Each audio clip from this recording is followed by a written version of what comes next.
Welcome to Brothers of the Serpent podcast.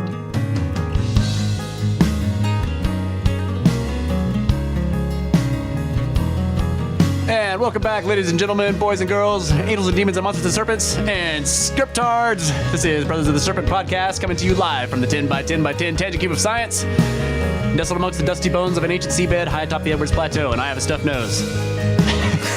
Sounds pretty good. Keep it up. I gotta practice that radio DJ voice where they always sound like they have a stuffed nose. You know what I'm saying? I didn't know that they always sounded like that. They always sound like this, so when they actually have a stuffed nose, you can't tell they have a stuffed nose. Why, that's a brilliant way to do that. I think we're all going to have to keep that up now. Yeah, so we'll have to keep doing this, so you'll never know when we have a stuffed nose. I don't have a stuffed nose, in fact. But I actually do, in fact. I have stuffed it myself. To stuff your own nose. All right, so we got some pyramid updates from Mexico, from Mexico. Actually, they're not really updates, which is what the update is about. Right, that's right. I was trying to find the most recent stories on this pyramid of the Plumed Serpent, where they found the tunnel that went in. We talked about it last time. Yeah. And the latest thing I could find was in April of 2017, but it was just a story. Like a rehash of something?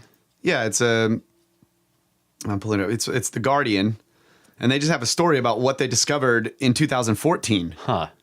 So in 2014, they were digging up all the stuff in the tunnel, and they're thinking that they're going to find a tomb. Right. And then by 2015, at some point, they had completed the excavation, and they found like 100,000 artifacts. Right. In there. And I wanted to read this one part. I was talking about the bottom of these things being like a map, like a topography map. It says, there is no tomb. Let's see. There is no tomb.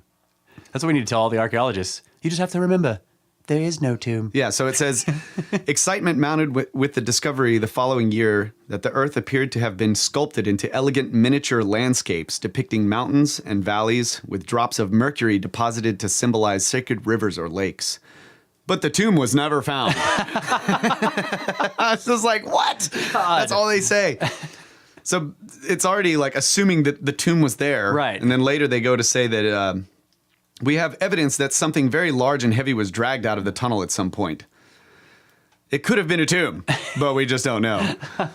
So like I just wanted to. And so again, you have this thing where they're trying to imply that it's a tomb that was looted, but when the archaeologists find it, it's full of loot, but no body. Right. So the thing that they looted, the very big, large thing that they drug out of there was the sarcophagus. Right.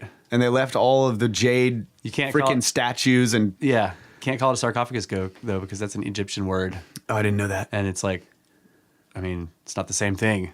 Even if it's a giant stone box all carved to look like the guy that's in it, it's not a sarcophagus. I thought it was odd that they called it a tomb. Yeah. Yeah. Like they drug the tomb out of the tomb. That's what it was. The actual... The tomb that was cut into the rock, they drug that down the tunnel. I got it. Right, they stole the tomb. So, I just...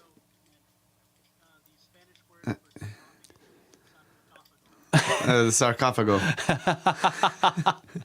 The official program observer just told us that the Spanish word for sarcophagus is sarcophago. Oh my God. But is that talking about an Egyptian sarcophagus, or right. is that some tomb in Spanish? Is that the Spanish word for an Egyptian sarcophagus? Okay, so the thing that I really wanted to point out here is not so much about the story, but the fact that in April of 2017, there is a story written about what they had discovered in 2014. In 14 and 15. And they've removed 100,000 artifacts since 2015. They'd completed the excavation, and there's been nothing. Because you can find stories from 2015 that are saying basically the same kind of stuff. Mm. So this is just like a rehash of the same story, and it's the latest, and there's nothing else. And I'm like, what? So they got mad because they couldn't find a tomb, and so for 2 years they just haven't published anything. They rage quit. They rage- rage quit. Flip the table over and just quit.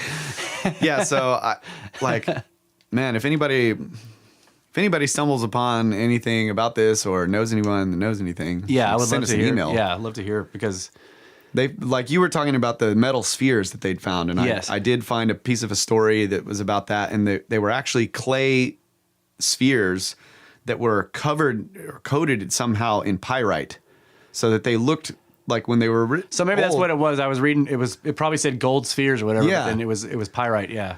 But they looked, shiny golden spheres all over the floor of this Yeah. thing. And then as I was saying last time, they had taken little pieces of pyrite and put them all in the ceiling to make it look like stars. It look like shining stars. And then they have liquid mercury in the bottom of the maps. Yeah. And then it's weird how the article says droplets. yeah, I'm like, but they found a lot. I know of mercury. like little drops of mercury to make. I'm like, no, I don't think it was little drops. It was, Yeah.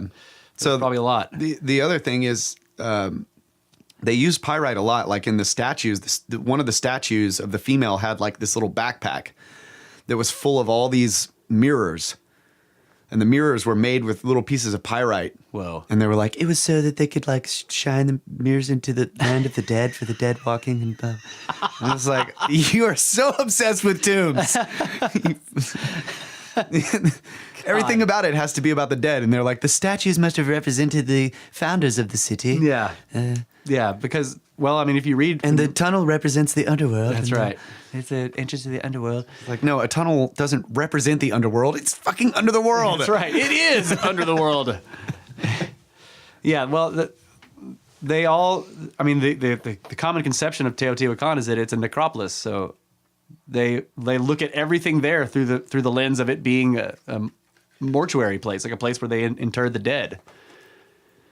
Yeah. That's why everything has to do with dead stuff. Like anything there is going to be some symbolic thing of mythology about what these people believed about the afterlife to the archaeologists because they think it's a necropolis. Yeah. So, I mean, But that's because, all pyramids are necropolises. Because, the three great pyramids in Egypt were obviously a necropolis. Right. And it's like... Since no tombs were found in those. And we're like beavers. Beavers all build dams the same way, and we all build pyramids the same way and not use them for tombs the same way. What was the Pleistocene massive beaver? He didn't build dams the same way. His dams were like the Hoover. They were the god of dams. That's right. God dams. That's right. The god dams. Goddamn Pleistocene beavers. That was their official name. Anyway, that was all. I just want a quick update on that, which is not an update. It is an update of a kind, though. Yeah. But that seems to be happening a lot with archaeological stuff. Like, okay, so 3 or 4 years ago, all of these things were happening at the same time. We had Gunung Padang in Indonesia. It was being dug up. We had Göbekli Tepe was being worked on. All this shit, and like all these amazing things were being discovered. Then it just stops. Right. But the difference, okay, Göbekli Tepe, like they actually, the lead guy stopped. He died. Yeah. Right. He stopped. Right. But with this guy, Gomez, I think is his name, the lead archaeologist in the area, and like he's still there doing all this shit. And so they find the tunnel recently under the Pyramid of the Moon. Yeah. And they're like, tomb! Right. Nope. Yeah. Same just deal. going from past experience. Yeah. No. But to them, they're like, from past experience, there's tombs in Right. these tunnels. Yeah. Yeah. No, there isn't. That's why I was saying before, like science is actually, people try to look at it as like that we're getting smarter and we're learning things all the time. And I'm like, no, what we're actually doing with science is showing how we're always fucking wrong about everything. Yeah. It's like everything you see is like scientists were baffled by some scientific discovery. Yeah. Because they weren't expecting that shit. Yeah. And it's like science is a like the history of science is about how fucking wrong we are. Yeah, exactly. But people are like, well, we're getting more right. I'm like, yeah, but just going by history, we're fucking wrong. That's what you have to assume based on science is that anything we're guessing about is wrong. It's fucking wrong. We're going to get there and we're going to be like, holy shit, it's not like that at all. We were right, but we were wrong. Right. Because it's actually this other thing. Even though Right. we had sort of this and that right, we were still wrong. Yeah. They get they're kind of like us in the podcast Yeah. world. You know, we get 98% of everything wrong, That's right. but That's not right. everything. We're trying to get most of it wrong. Not all of it. Not just all of most of it. Yeah. The standards here. But that's not how it's treated. You know, like I was talking about before, I was getting into an argument with people about Mars. You know, I read that CIA remote viewing document where the guy was remote viewing Mars. He didn't know. Yeah. And it was all this ancient shit. And there were people in the comments who were like, oh my God, that couldn't have been Mars because we know Mars. You know, and I'm just like, no, we don't know that. You know, he's like, well, that's the best models. And I'm like, right. And the history of science shows you that the fucking models are wrong. Yeah. Whatever the models say is not like it was.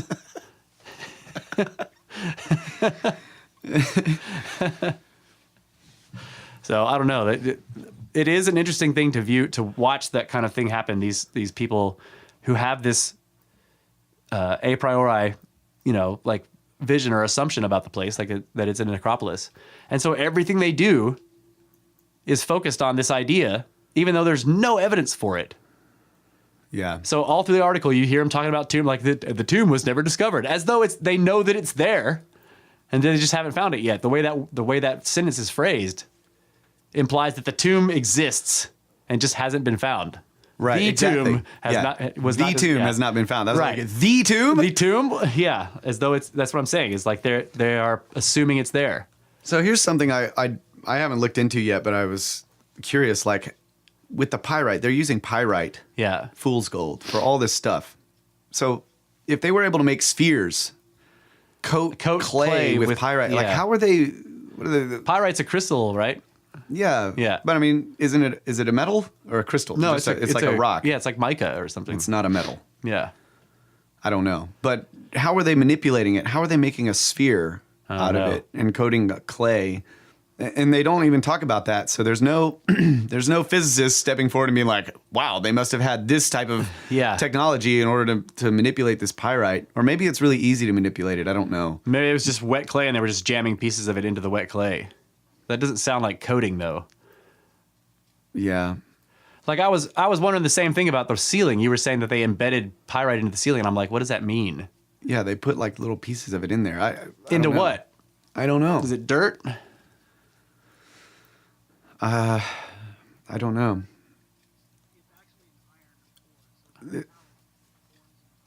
So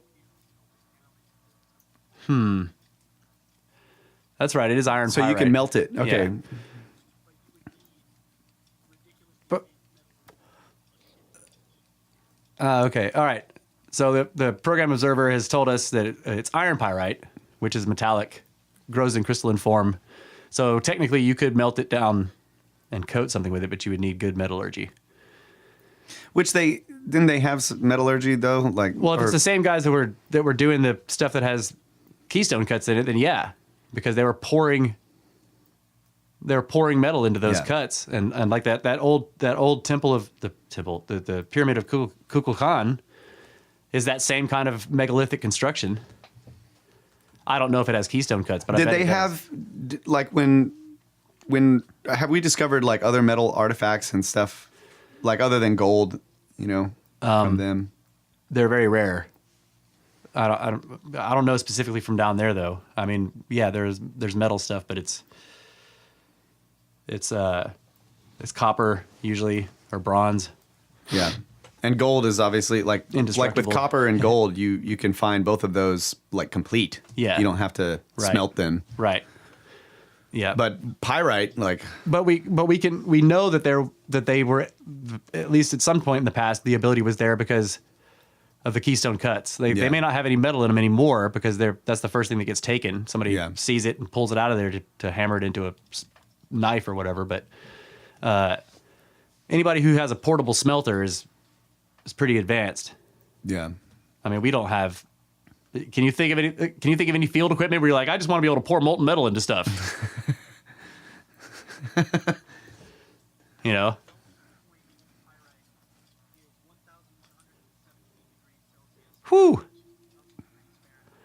2,000 degrees Fahrenheit is the melting point of pyrite. Iron pyrite. Iron pyrite. That's high. What is I was seeing something about the the towers that are in Peru, those big towers, and there was some people talking about the possibility that they were smelters. That's what they were for. That's why there's no there you could like dump ore in there and then but you would need a coal fire. You have to have coal to get the fire hot enough. Yeah, because you need like 3,000 degrees. So, but I just can't imagine. I mean, like what were they pouring that molten metal out of? Who was carrying it? Like, what? How did that work? Stone basin. Yeah, but still, it's going to be hot. Yeah. Leather. You can hold on to it for a very short time. Right. I can carry this with my very advanced butt flap. Well, so I don't really know all of the standard model history of the pyramids down there and the cultures. Yeah. I actually know very little about, the Mayan, Aztecs, Incas, all that stuff. Well, I can tell you that about Teotihuacan, they don't know. Yeah, I sort of go with the blanket assumption that they're wrong. they don't really, that they're probably wrong. Yeah. They don't really know how old they are. And we've talked about this before, like how cultures could have moved in there. Yes. And found the structures. And then added stuff and Yeah. So that's kind of what I roll with that possibility in mind. Yeah, with Teotihuacan, I know that they don't know who built it. This is why they keep thinking they're going to find a tomb. This is why they want to find one so bad, because it'll if they can find some people that are buried beneath these large structures. In other words, where you can say that it's not intrusive, Yeah. Like this is not an intrusive burial. This dude isn't just like laying on the side in a hallway or whatever. He's like in the central room in a tunnel that was hidden beneath this pyramid. So it's like, But if they had found that, let's say that they had found a sarcophagus at the end of down in one of those antechamber rooms where the maps are, and it was just like sort of sitting on top of the Mercury topo thing, they would still have said it was him, and that would obviously be intrusive because it was like put down on the map. Right. So this is the other thing. If they had liquid mercury, they had pretty advanced smelting capability, because you can't, like, mercury comes as a solid, as a salt. Yeah, it's called cinnabar. It's like it's a red salt like thing. Yeah, and you do have to have. You basically heat that up to ridiculous temperatures, and the liquid mercury starts to come out. Oh, really? That's all it takes? Well, that's why I'm pretty sure. Yeah, it doesn't take. You don't have to have chemistry, but you got to have it. You got to get it really hot. And you have to know. Well, I guess they might have had some volcanoes somewhere. No, I think you're right. You have to know that it'll turn into this weird silver. Like, metal. hey, look, I found these red rocks. Throw them in the fire. Yeah. Holy shit! Look at that silver water coming out of it. It would seem like magic, wouldn't it? You got this weird red crystalline looking thing, and you put it in fire, and it comes out of this silvery metal. That would be weird. Yeah. Anyway, there's a great mystery right down there. It's not too far from here. Yeah, I wonder if it's possible to get in that tunnel. Oh no, it had collapsed like 2 or 3 times while they were in the middle of excavations, and they'd come back and it'd be collapsed, and so they deemed it too dangerous so they have built this virtual tour that you can take if you're there. I'm like, well, then freaking put it online. Yeah, assholes. Nope.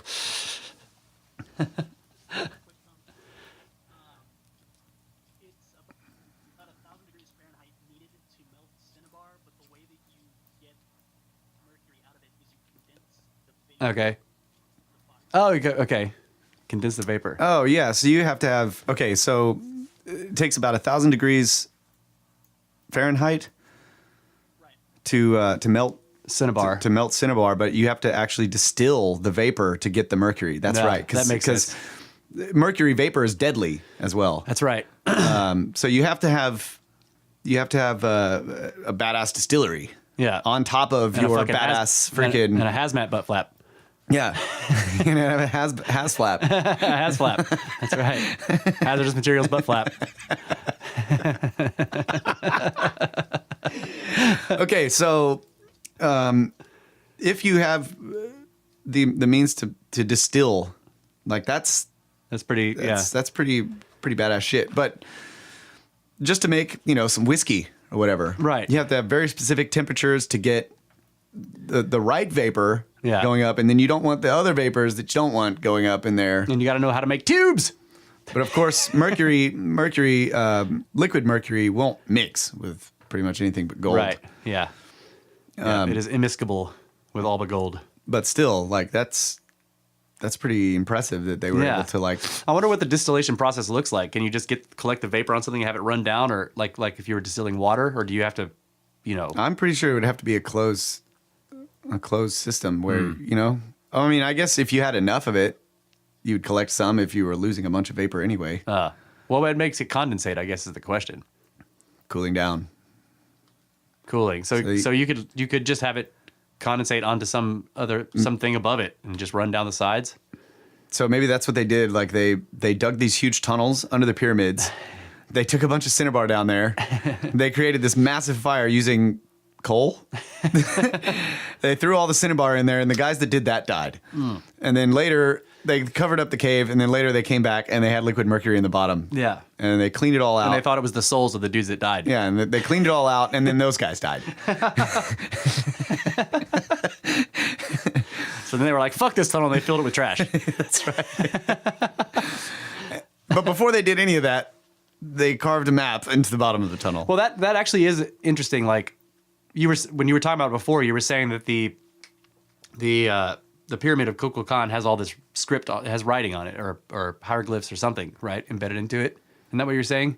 And that the artifacts they found had these same symbols? Yeah. Okay, so they found a whole bunch of seashells, some conch shells and stuff that came from the Pacific coast, or the Gulf Coast and the Pacific coast, I believe, in the Atlantic, that all had like Mayan hieroglyphs all over it. Oh, okay. That's what they said. It was Mayan. So they were like, oh, okay, so there's definitely a connection with the Mayan culture, blah, blah, blah. Yeah, the connection is thousands of years later, the Mayans found it. And threw seashells down in there. Right. After their guys went down there and died. They were having oyster parties down there. Yeah. Well, that's what I'm saying. So, like, there's. But the pyramid does have this type of hieroglyph that is, I can't remember what they were saying. It's like it's a distinct type that no one's ever translated. Okay, but they say it's Mayan? No, the seashells they found down in the tunnel had Mayan hieroglyphs. Okay. I thought I remembered you saying that the pyramid had something on it, and then they were also finding artifacts that had the same. Right. So I don't know about that. Okay. I just read. I know that the pyramid has like something that's never been hieroglyphs that have not been translated yet. Okay. Some hieroglyphic writing. So that's why they think that pyramid is older than all the other ones. Yeah. But down in the tunnel, they found all these other artifacts that are from different. I mean, they found arrowheads and stuff. They found just like 100, like I said, 100,000 different things. So they, I guess they're saying the Mayans knew about this tunnel. Yeah. Or something. Well, okay. So here's a guess. This is just a guess, but some incredibly ancient advanced culture makes the pyramid and the tunnel and the maps at the back with the mercury. A long time later, more primitive but more recent cultures begin to find it, discover the tunnel, and then people die down in that tunnel. So they begin to think that the gods are back there. So they start throwing artifacts into the tunnel to appease the whatever god of death is back there, right? And the god of death is back there because mercury vapor is back there. Because you have mercury in an enclosed area for a long time, and eventually you have mercury vapor in the air. So that's why it's crammed full of artifacts that are from all over the place.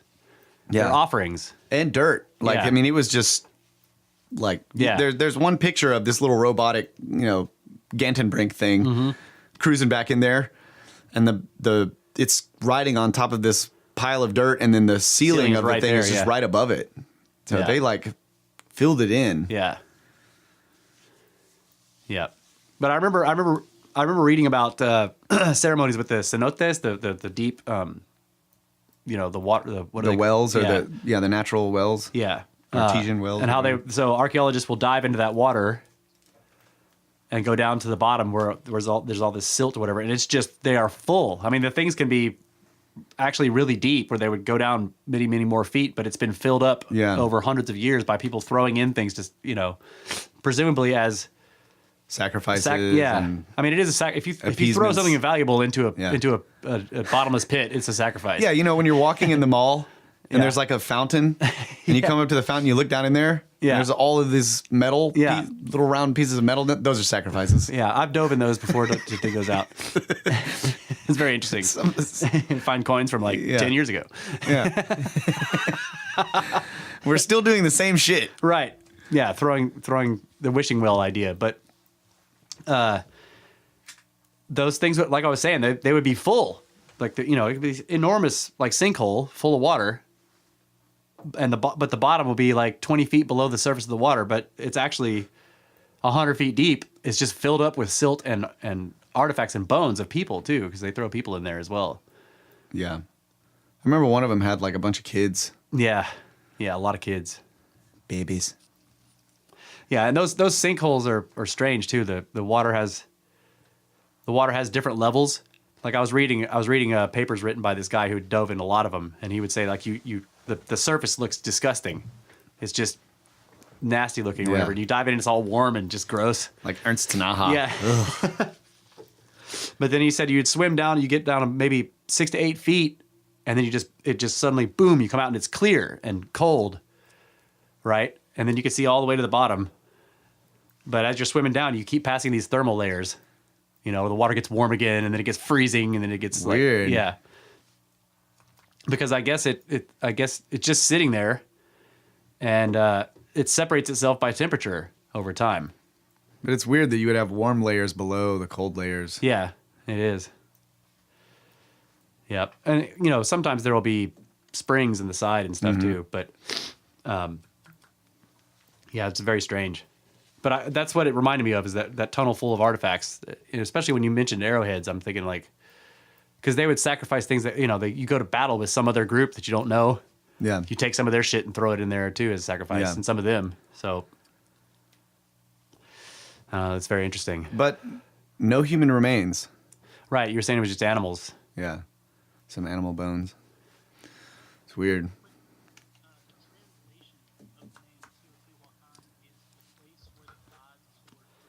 Right. Yeah. So, yeah, I That also doesn't reference the dead in any way, shape,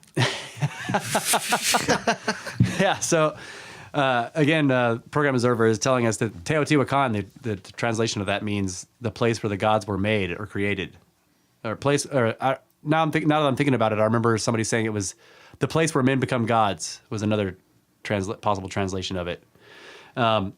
Yeah, and there's nothing in that about dead people either, which is true. Yeah, right. But the question is like why does it mean that? Like, why does it mean the place where men become gods or where gods were created or whatever? Like, what is that talking about? A school? Like, think of gods in the context of like how we've been discussing it on this show about Like magicians and wizards and stuff. Right. Ancient peoples who were advanced. So Yeah, that's cool. The other thing I think of is the pyramid of the plumed serpent. So like, a feathered serpent right. is like a dinosaur. Like the recent discoveries Yeah. of dinosaurs is like, oh wait, they're not bare skinned. Right. They're not lizards, they're birds. They're birds. Big snake birds. Yeah. Like that's badass, dude. Plumed serpent. Have we ever talked about the Iike Stones on the show? I can't remember if we've talked about I them don't know. before. What are they? The Inca Stones? Like Iike. Iike, I don't know how they're okay. pronounced. It's ICA. It's just, Okay. yeah, ICA. I call them Iike Stones, or maybe it's Iike. I don't know. But tens of thousands of them have been found, and they're beautiful. Okay, they're small. Some of them are little. Some of them are palm size. Some of them are, maybe a foot long or whatever. But they're all very smooth, rounded, like they're like river rock. They don't have sharp edges. They're all very rounded, like they were in floods or in riverbeds and stuff. But they're made of really hard stone. I think they're diorite, andesite. Okay, and they are, every single one of them has are carved with these different scenes. Okay, and you can tell by looking, like when you look at a picture of a bunch of them, like hundreds of them, you can see that it's the same style of art on all of them. It's a very distinctive kind of style, but somebody has carved into them, like just using outlines. Okay, so the stone has this. There'll be a guy carved in, and he's hunting a deer or whatever. But some of them have scenes that are like there are people riding dinosaurs. Oh shit. Like literally, there's one where this dude is like riding on a flying dinosaur. Okay, he's like sitting just behind the neck, and it's obviously a winged prehistoric. It's it's enormous. It's a Quetzalcoatlus. Yeah. There are other ones of people doing heart surgery. There are ones of people using telescopes to look at stars. And these things are old.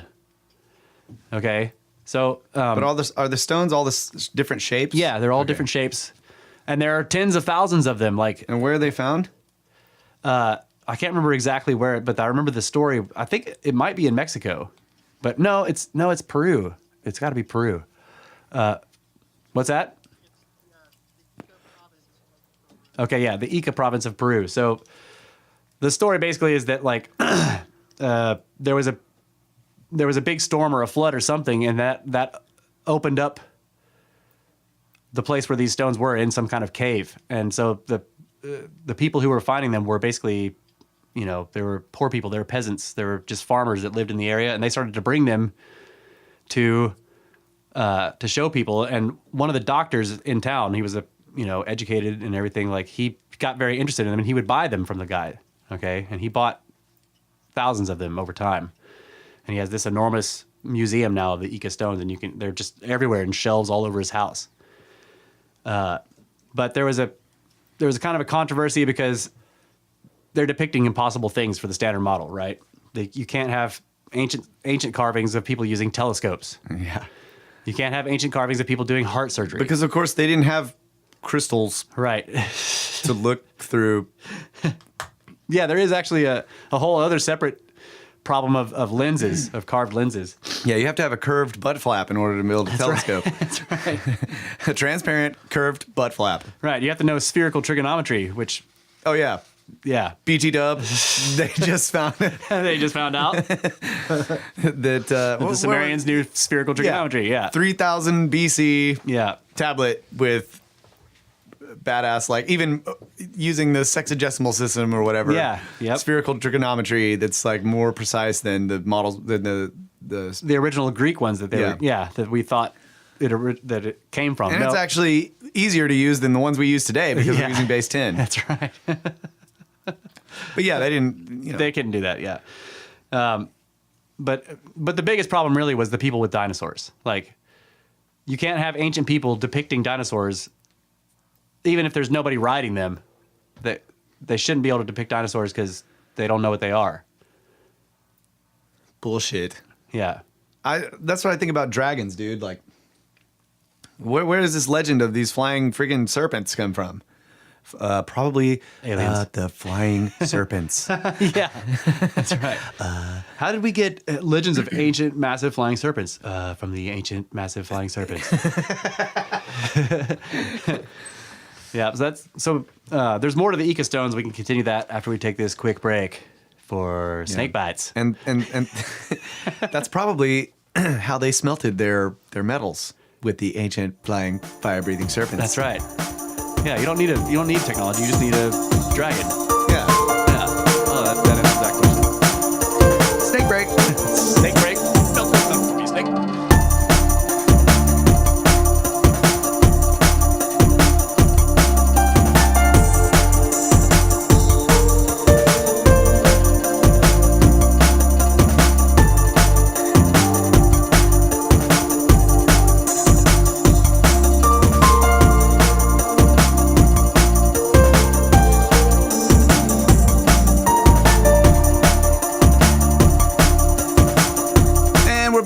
Brothers of the Serpent podcast, talking about ancient shit and lies, falsehoods, deception, demons and serpents, flying serpents, scriptards. Damn it, I gotta speed mine up. Angels and demons and monsters and serpents.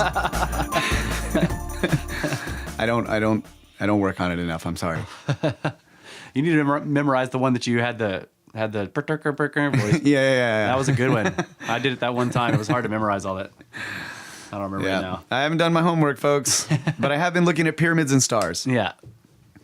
And I finally got to a point where I've been observing tell the difference. The long term. Yeah, I can tell. I've been observing the long term cycle of the stars long enough to where I finally am at a point where I can just I'm getting it. Because before it's just like I've got to wait a year before I can notice this again and sort of compare my memory to what I'm seeing. And it's coming to pass. So it's exciting. Yeah. And the same thing's happening on the farm.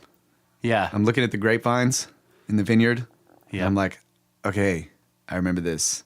And I'm really getting, like, after we did the pruning, seeing what they're doing, and then we had that specialist, Bill Blackman, come out and like, you're doing it wrong. We were, basically tell us we were doing it wrong. But this time I understood. Yeah. The first time he was there, I had no idea what he was talking about. Yeah. He's come 3 times, and this time it was like the first time I didn't understand what was going on. Yeah. Second time, I kind of got a little bit about how badly I was doing it wrong. Right. This time, I totally understood how I was completely fucking it up. That's right. See, that's how science goes. That's what I'm saying. Yeah, but I thought this was interesting because I was talking to Laura about this, and she's been doing the same thing with flowers, like when flowers bloom.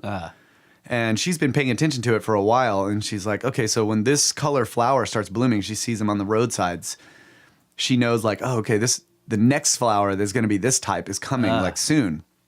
She's starting to memorize. Nice. But then some crazy weather event will happen and their patterns might change. Yeah. And then she can recognize. Yeah. So I was thinking, like, dude, we're both like working on these sort of what I'm calling long-term memory, like long-term cycle memorization. And I'm doing it with the stars, the constellations and the motions of the stars in the sky and the moon and the sun. And also with the growth of these plants in the vineyard and at the orchard. Yeah. She's doing it with the flowers. And I was like, dude, we could, like, if we get, after many years, like your observations compared to my observations on the farm and then compared to we could fucking write a book about that shit. Yeah. Like using the colors of flowers blooming to tell you, like, what is going on with the seasons and the types of, I don't know. I just thought those seasons kind of cool. Well, there's also a cycle where like it gets cooler. It starts to get cooler. Yeah. I've noticed that every few hours or so it gets dark or it gets light. Yeah. Gotta start with those, man. I got those down pretty well. Sometimes I wake up and I'm like, wrong part. What day is it? Yeah. I completely lost a day last week. Totally lost a day last week. I thought it was Monday and it was Tuesday. And I thought it was Tuesday and it was Wednesday. Yeah. Yeah. I hate it when that happens. That was because of a holiday, though. Yeah, I guess so. Yeah. But I don't remember doing stuff on the holiday day. Like, yeah. Oh, you don't remember doing okay, so I texted you. I was like, are we working today? It was Tuesday. I thought it was Monday. Yeah. That's why I asked you. Oh, okay. So, yeah, I completely lost. I missed the holiday was the day that I missed. Maybe you worked on Saturday, week 4. Maybe. Who knows? But just connecting this to, telescopes and dinosaurs and pyramids. Yeah. Like the 3 greatest things ever. How well these ancient civilizations had these long-term cycles freaking down. Oh, they had them down, yeah. Pat. We've talked about it, like with precession. Like I'm 35 discovering precession. Yeah. I'll never be able to observe it. Right. Really. I might. When you turn 72, you'll know that 1 degree that star is a degree off when you were born. But I would not have. Yeah. I wouldn't even be anywhere close to being able to actually observe that or discover it for myself. Right. So just getting these patterns of the year and the motions of the stars throughout the year and the sun and the sky. I've been around for 35 years and not really paid much attention to it. And then when I've learned about it from some ancient wisdom, then I start to try to notice it. And you have to be very diligent. Yeah. Like you really, if I was really diligent, I'd be getting up before sunrise every day. Yep. To watch it.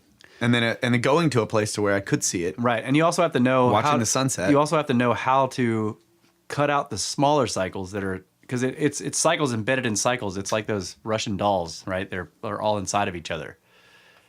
Yeah. So you're in a cycle that's inside of a bigger cycle that's inside of a bigger cycle that's inside of a bigger cycle. Yeah. And the only way to look at the larger cycles on the outside is to cut out all those ones in the that are in between. Right. And the only way to do that is to like look at the sun at the same time, at the same place in the sky every day. You have to like only look at it for this particular time. You have to do that the same time every day. So like at 4:00, you go outside and you watch the sun for 1 minute. right? Yeah. And then you do that every day. That cuts out the day cycle, so that you're now basically those observations when strung together represent just the sun in this one spot, and you've like removed the day cycle from the equation. Right. To do that with precession, you have to remove the year. Right, which is why they call it the precession of the equinoxes. Right, you have to because go out there and on look the equinox. at one time at the same time of day during the same time in the year every freaking time. And you have to do that over and over and over until you begin to get a picture.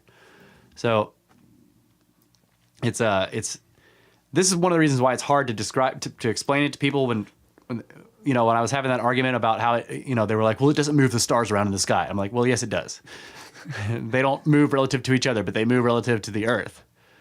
Right. Their position changes relative to. And the guy was like, well, it just shifts the seasons and they come up. And I'm like, yeah, that's the same thing. Right. Yeah. It's kind of pointless to have an argument with someone when it's obvious they just don't understand it.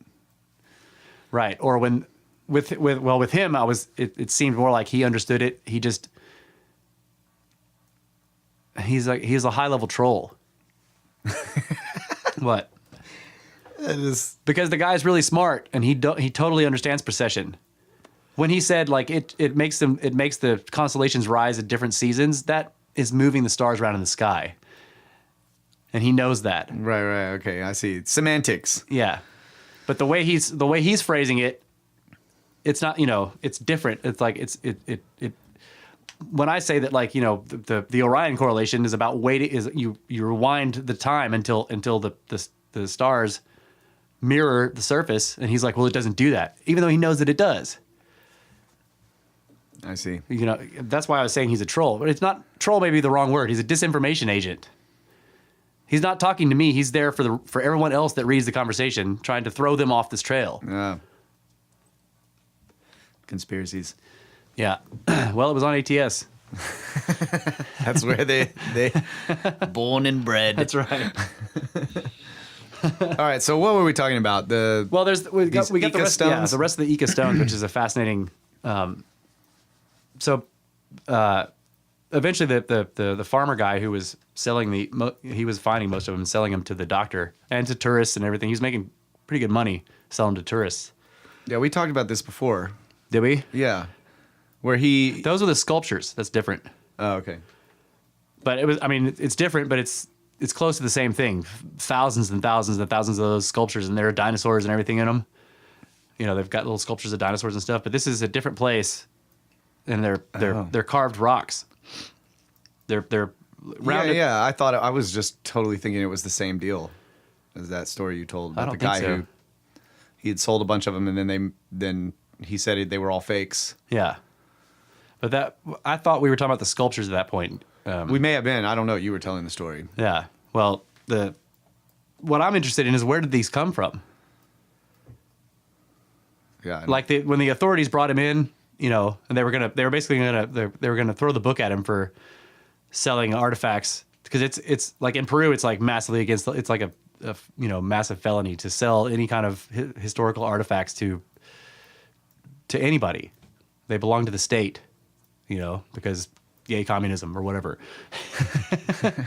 The proletariat owns all those artifacts. But there's a huge, penalty for it. He would have been in jail. So he basically, quote unquote, confessed to having forged them, making them himself. And so, but the way it was presented was like, they arrested him and then he confessed to having forged all the artifacts, whatever. And that's they don't tell you that, like, if he didn't confess that, he would be in jail for the rest of his fucking life. Yeah. They don't tell you that part.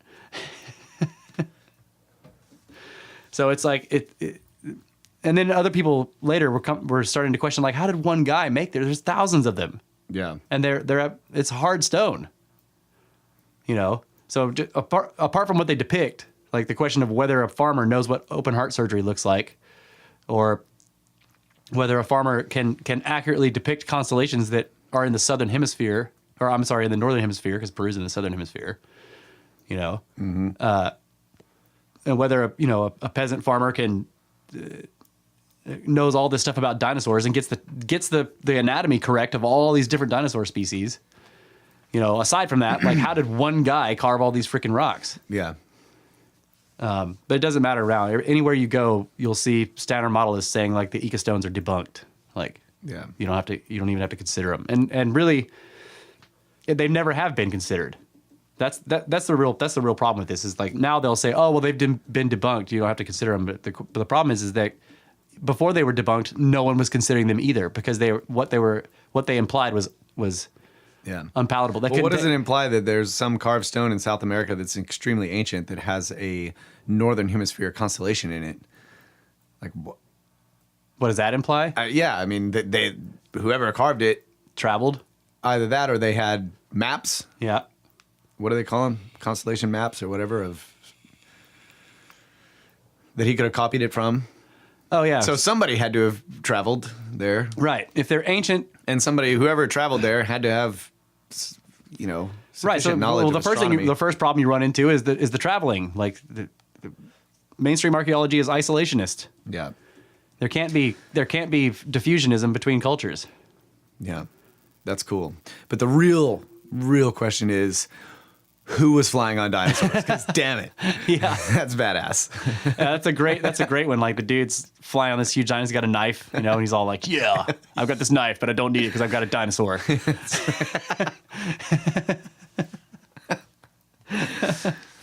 So aren't there stories of like these people have pulled up in their nets or fishing boats have pulled up like Yeah. these carcasses of Yeah, the enormous sea lobsters. dinosaurs, like these massive like sea dinosaurs or whatever that are supposedly extinct. Yeah, there's one that definitely looks like a plesiosaur, like a partially decayed plesiosaur, which is think brontosaurus but with fins. Yeah.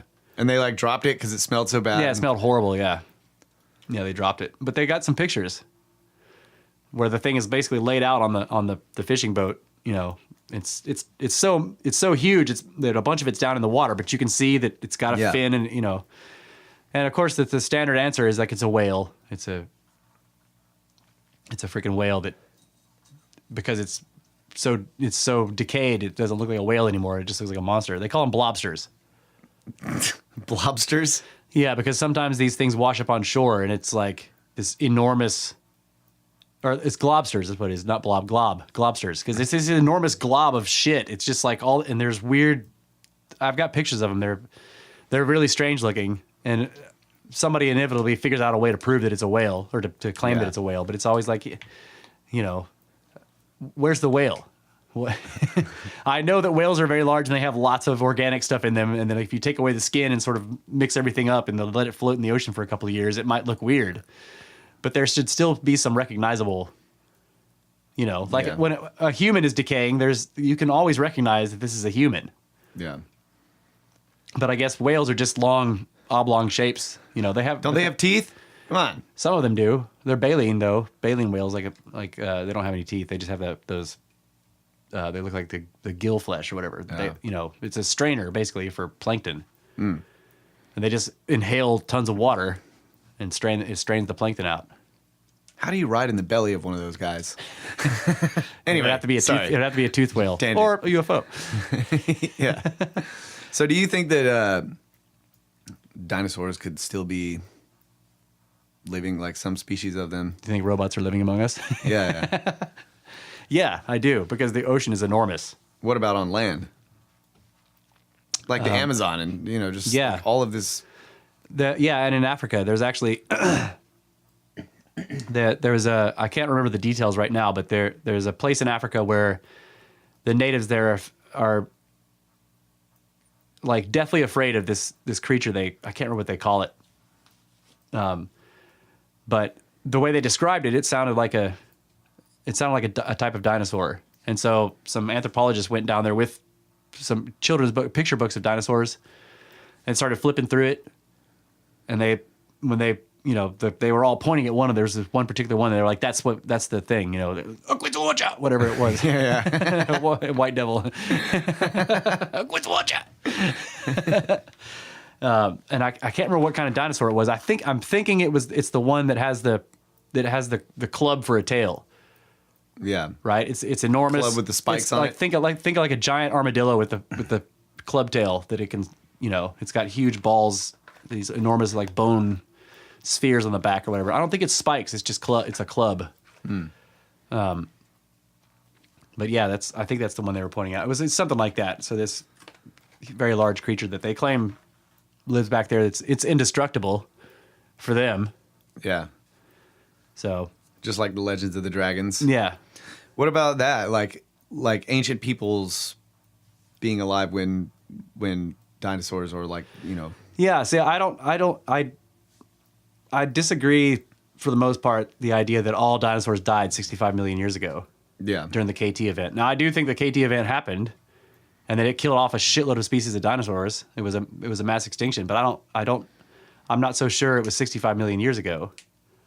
Because okay, so for instance, in Wyoming there's an enormous fossil bed where it's in the shale where they're digging up the dinosaurs, and there's just thousands and thousands of them there.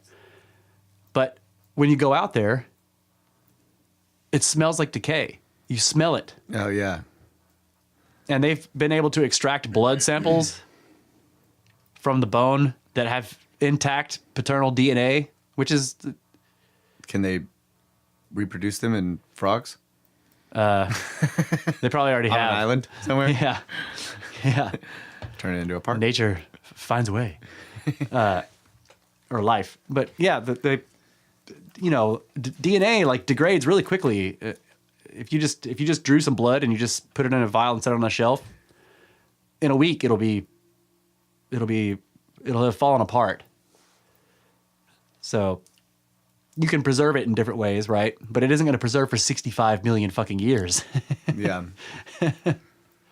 So if you seal it in shale, and the shale is sort of filled with, or sort of the shale's embedded in oil, or basically, okay, it's shale oil, right? So you seal it in shale stone, and then you bury you embed the shale stone in oil. That'll probably preserve it for a long time, but not 65 million years. Yeah. I mean that's also a question about the hydrocarbons too, because they start falling apart. You put gasoline into a tank and then you leave it for a year, it isn't going to be gas anymore. Right. They'll have broken down. Right. So how old are these oils really? These crude oils that are under the ground, can they last that long before breaking down? I don't know. But Sure as hell, like when they get dumped into the ocean, they vanish. yeah, The crude oil. red tide eats it. But I've always been fascinated by the dragon sort of culture or whatever. Yeah. Well, Well, there's people riding on them or whatever, in this depiction. There have been, I can't remember which one it is specifically, but there are large dinosaur skulls that have unexplained cavities in them, right? Like it looks like it's part of the sinus structure or whatever. Like there's all these unexplained cavities. You're like, what are these for? Well, there's one in particular where they were saying that this could be some form of defense system, and they were saying that like it could build up methane in its stomach or whatever, and then it could like basically store that in these little chambers, and then it could if it was in a fight or whatever, it could spew it out, and if it could spark it into a fire somehow with the teeth, clack the teeth together and lights it Or up. even a chemical reaction. Yeah, chemical with its reaction. saliva. Yeah. So I don't know. I remember when we were at the museum and we were looking at the Triceratops that has that huge helmet on, but when you look at the skull, the bones or whatever, there's these two enormous oval holes in the big flange of the helmet, right? And they were saying that the museum was talking about how they thought that those were giant listening devices. Yeah. That it could hear this Like enormous, it could hear this enormous range of frequencies because it had this thin skin stretched tight across these two oval holes on this, and it could, Oh my God, that was just badass. awesome. Yeah. So like, I do remember that. yeah. The old Triceratops. Radio antennas. Yeah. Triceratops could hear that. He could hear that bass. Please. Yeah. He could hear the Tyrannosaurus Rex running from thousands of miles away. Oh man. it's so badass, Yeah. dude. So yeah, I don't know that the symbol of the dragon is also the comet. That's you got Right. the fire breathing, this flying thing in the sky. Right, the fiery serpent. Right. But that's more like the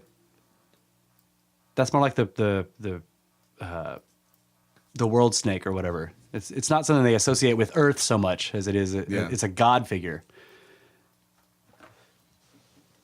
But like the you seen that Chinese festival where they have the enormous long dragon? That's Right. I look at that now and I'm like, that's a comet. The way that they run with it down the street or whatever, and it's kind of a celebration of it's this huge festival. With fireworks and Yeah, with everything. fireworks and Yeah. shit. Yeah, they're that's a remembrance of some enormous Impact event. probably. Yeah. Yeah, I have, I learned about that sort of, that idea from Randall Carlson's Yeah. stuff. But I like to entertain the idea that dinosaurs did not, or maybe some of them survived And later. they were really talking Disney dragons. Yeah. Yeah. Later than we assumed. and that people lived amongst them or whatever. Yeah. I think that's freaking cool. So going back to the Iike Stones, that's the idea. Is not that humans were around 65 million years ago, but that dinosaurs were here a lot more recently than people think. yeah. Because if they were more recently, but not long enough to be fossilized, Yeah. but long enough for, Well, those Iike Stones could be 30,000 years old. yeah. He found them in a cave, and there's tens of thousands of them. What are they? It's a hall of records, whatever it is. They were all in one cave. Yeah, they're all in one Holy place. shit. He when you go read about the doctor who owns the museum or whatever, where he's got them all, he talks about it, about how the guy said that they just started spilling out of the hill after this rainstorm flood thing or whatever. They just started pouring out of and so it's an enormous cave that's just it's packed with them. Oh my God. It's a hall of records. Somebody took the time to record all of these scenes in a way that you don't have to be able to read their writing to see what's happening. You can see it. That this guy, if you don't understand heart surgery, you can still see that there's a person laying down and they're doing something to try to fix him or whatever. And it shows you the stars, and it's basically recording all of these things that people did, and freaking it's badass. it's hard to claim that it's fiction, because if it was fiction, whoever was doing it was like magically correct on all this stuff. They somehow got all these things right, which if it was fictional, they shouldn't have known. Yeah. Like like I said, the anatomy of the dinosaurs is all correct.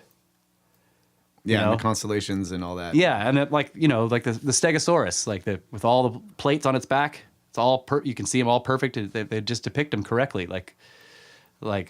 We only know this because we've dug up skeletons and taken all this time to do science and put them together. Right. How did they do it? Yeah. Now, there could have been ancient archaeologists or paleontologists or whatever. Yep. But the other stuff they're doing, is just like the telescope. Like the dude has actually got a freaking telescope and he's looking at the sky through this long tapering tube. Yeah. It doesn't show you any lenses or anything like that, but you can see what looks like little knobs on it, like focus devices. So, and the art of making a lens that's hard. Right. To grind that lens perfectly to get the perfect convex or concave, it's not easy. Yeah. And that was only like a pretty recent discovery in modern times. Yeah, the ability to do it correctly. Right. Yeah. But again, there have been ancient ones found that are disputed because they can't be, like ancient lenses, made out of crystal that are just perfectly badass or whatever, and they claim that it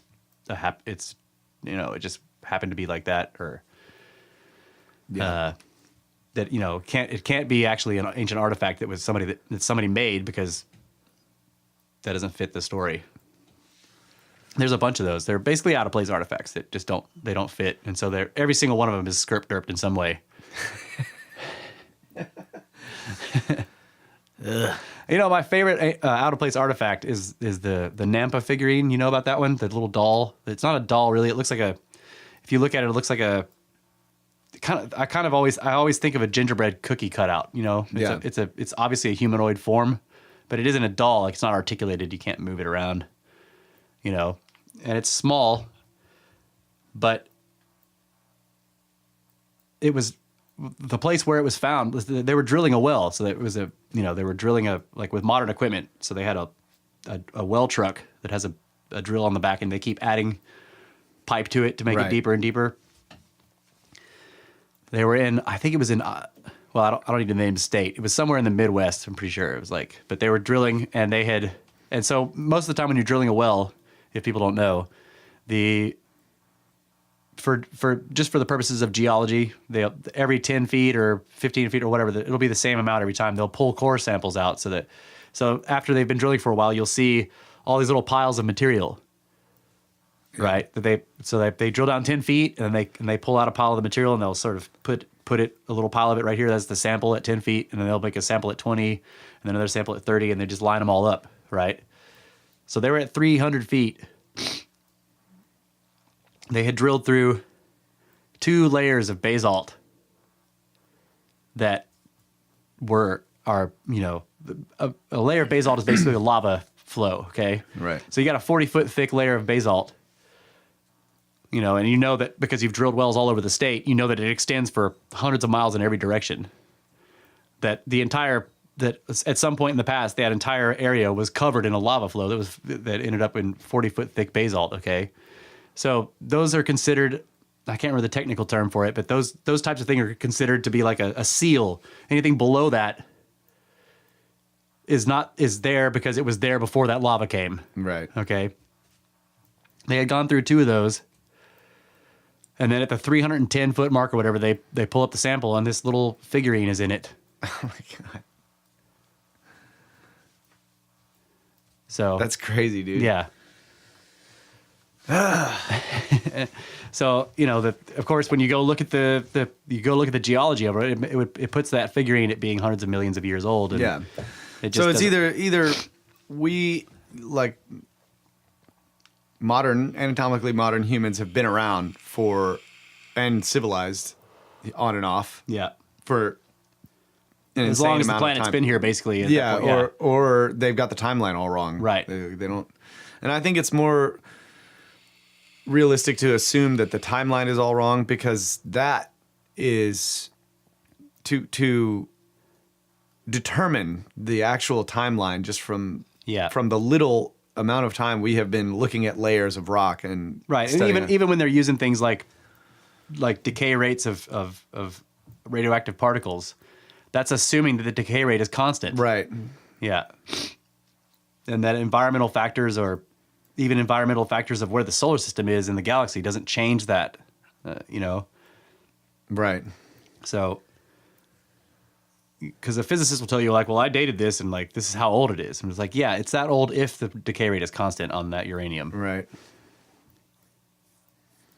So that's why I've thought for a long time now that I just don't think that the KT event was 65 million years ago. Yeah. There could have been dinosaurs on this planet 65 million years ago. But I don't think that they all died 65 million years ago, and I think that mass extinction event that killed off a bunch of them was not 65 million years ago, because they still stink. That's just not that's just not really, that shouldn't be possible. Over 65 million years, it should be completely fossilized. There should be no organics left. And any organics, even if there was some organics left, it should have broken down. Yeah. So, but the problem with that is once if you start to say, okay, well that makes sense, then suddenly you lose this. You become like I was trying to characterize it as we're like an island of 6,000 years floating in an unknown void. We don't know how long everything is, how old everything is. 12,000 years now.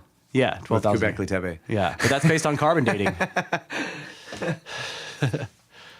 It's based on carbon dating, which is flawed also. The Yeah. cosmogenic bullshit. So I don't know. The Iike Stones are fascinating because to me it points to a complete restructuring of how we understand that the entire process of life on Earth. That there is some kind of evolutionary process, but it's directed and it's not by chance, you know, and because how, like, their story right now is that mammals are, you know, like, mammals wouldn't be here without the dinosaurs being wiped out. So why can they both coexist? Yeah. You know, because like in the evolutionary concept, the dinosaurs were dominant. There were mammals around at the time. I mean, I think that the first mammals were supposed to be 50 million years ago, but they weren't able to come into prominence because all the mammals were little rat things and little, you know, lemurs and stuff. They couldn't get big because the dinosaurs were just Burrowers and stuff. yeah, they were hiding from everything all the time. Yeah. Because the dinosaurs ruled the earth.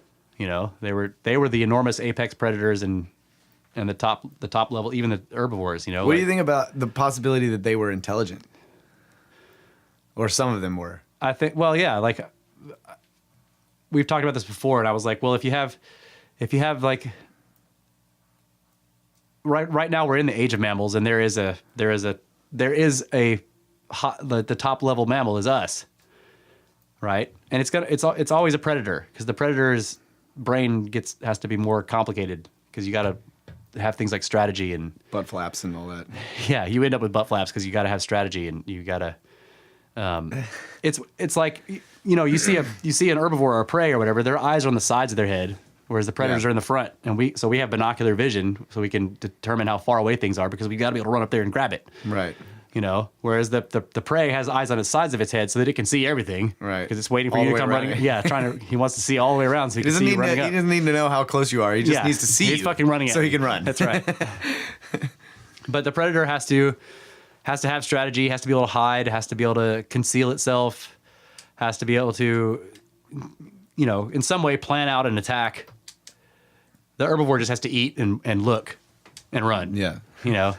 So the idea is that any kind of advanced life form is going to be, in its past, it will have been a predator. Is that why the alien movies are always like, they come here to destroy us? Yeah. They're always predators, yeah. Yeah. Makes sense. Yeah. I mean, if I was an alien, I would destroy the human race. Even if I didn't want Earth, I'd be like, we need to wipe them out right now. Because the potential for danger is like immense, you know? Like if they get off their asses and get rid of all those politicians that actually start doing shit, they're going to take over the universe. We got to kill them off now.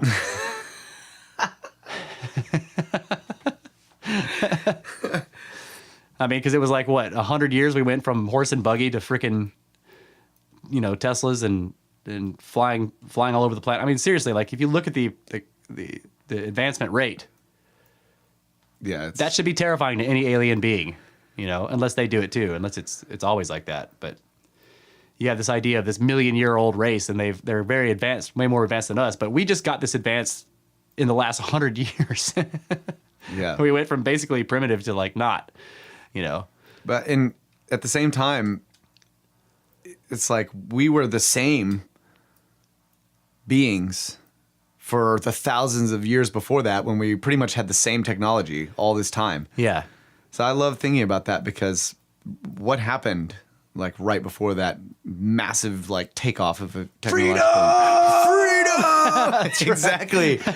When we were finally free to do what we wanted, Right, we and so- kicked ass. And so that's another answer to a possible answer to the conspiracy of like why, you know, like why is there always this attempt to sort of keep people from being able to do that shit? Well, I mean, like if there are alien races out there and they're watching us, and for whatever reason they can't, maybe they have a galactic federation and they can't just wipe us out because that would be unethical, right? But they don't want us to get it actually advanced enough to where we can notice them and, you know, all that shit or whatever, because, you know, So they send the longheads. so they send the longheads, yeah. And what they do is they set up governments, and they just put as much fucking red tape in our way as possible, in whatever way is that they can at the time. So back in the past, they used tyrannies and the divine right of kings and so on and so forth. Now they use democracies and gigantic bureaucracies And the World Bank system and all right, that. yeah. They just all it is about throwing red tape in the way. Holy shit.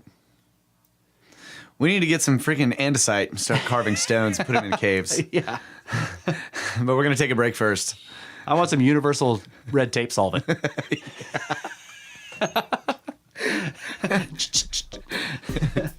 right, we'll be back. Talk about some a little bit more of this, and then maybe some more missing 411 stuff, Yeah. which are also aliens taking us. Missing snakes.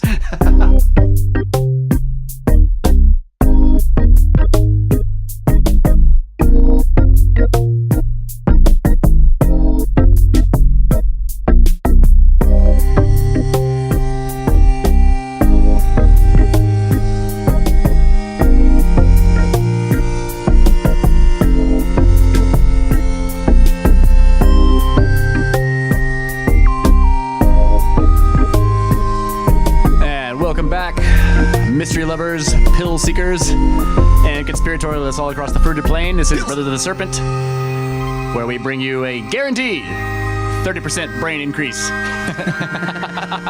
It's like guaranteed now. Yeah. And we've been talking about dragons and pyramids and cenotes and the Iike Stones. And I think now we're gonna do something completely different. Yeah. We're gonna talk about something that maybe the dragons are causing. That's right. But we were talking about it last episode, and we kind of ended with it. And I was saying that we should probably continue with this. It is the missing 401 subject. So, kind of picking up where I left off, because I was basically trying to describe the profile. So over time, Paulides having discovered all these different missing persons cases, and like he's gone through tens of thousands of them. Okay, he says, like, after reading tens of thousands of missing persons cases, you begin to see patterns, just like in police work when you're looking at tons of different murder cases, you start to see patterns, right? And it can be patterns that, like, not like serial killer style patterns, but like patterns of people, of behavior, you know? And so search and rescue also has this. Search and rescue, like if you go look at their procedures for doing search and rescue of people lost in the wilderness or whatever is based on prior patterns, right, of other people that have been lost in the.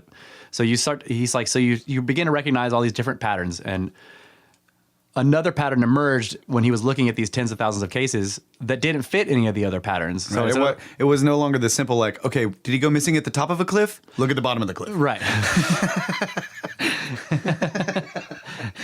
Did he go missing upstream? Look downstream. Right. Well, like one thing that search and rescue will do is they have search perimeters, and the search perimeters are based on the age of the person missing, and their relative health, right? So if they're a disabled person, you're not assuming that they can go very far, right? So if he went missing, look where he went missing. Yeah, start where he went missing and go out from there. Yeah. So they'll draw circles on the maps, and with each passing day, they widen the circle. Okay. But the amount that the circles get wider for each passing day is smaller because there's a lot more ground to cover. Yeah.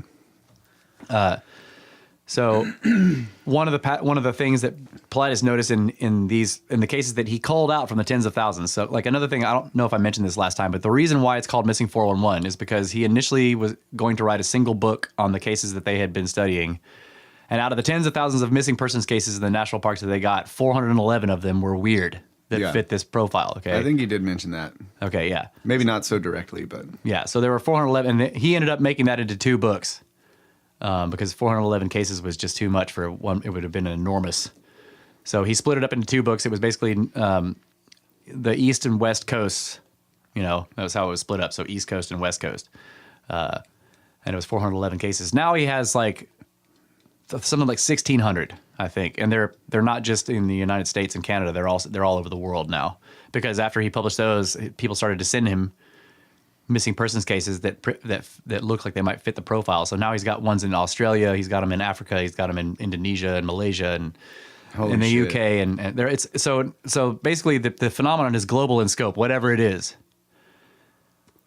Okay, so I guess before I go off on tangents describing little pieces, I'll kind of go through the profile a little bit. So people go missing in boulder fields, and if you look at the national parks in the United States, a lot of them are mountainous or in the desert areas or whatever, and there are just some places with that on a map or whatever, it'll call it a boulder field, which basically means what it sounds like, a bunch of enormous rocks that are very close together. So it's a field of boulders. You can't really walk among them. You have to pick your way atop them because they're all sort of, Yeah.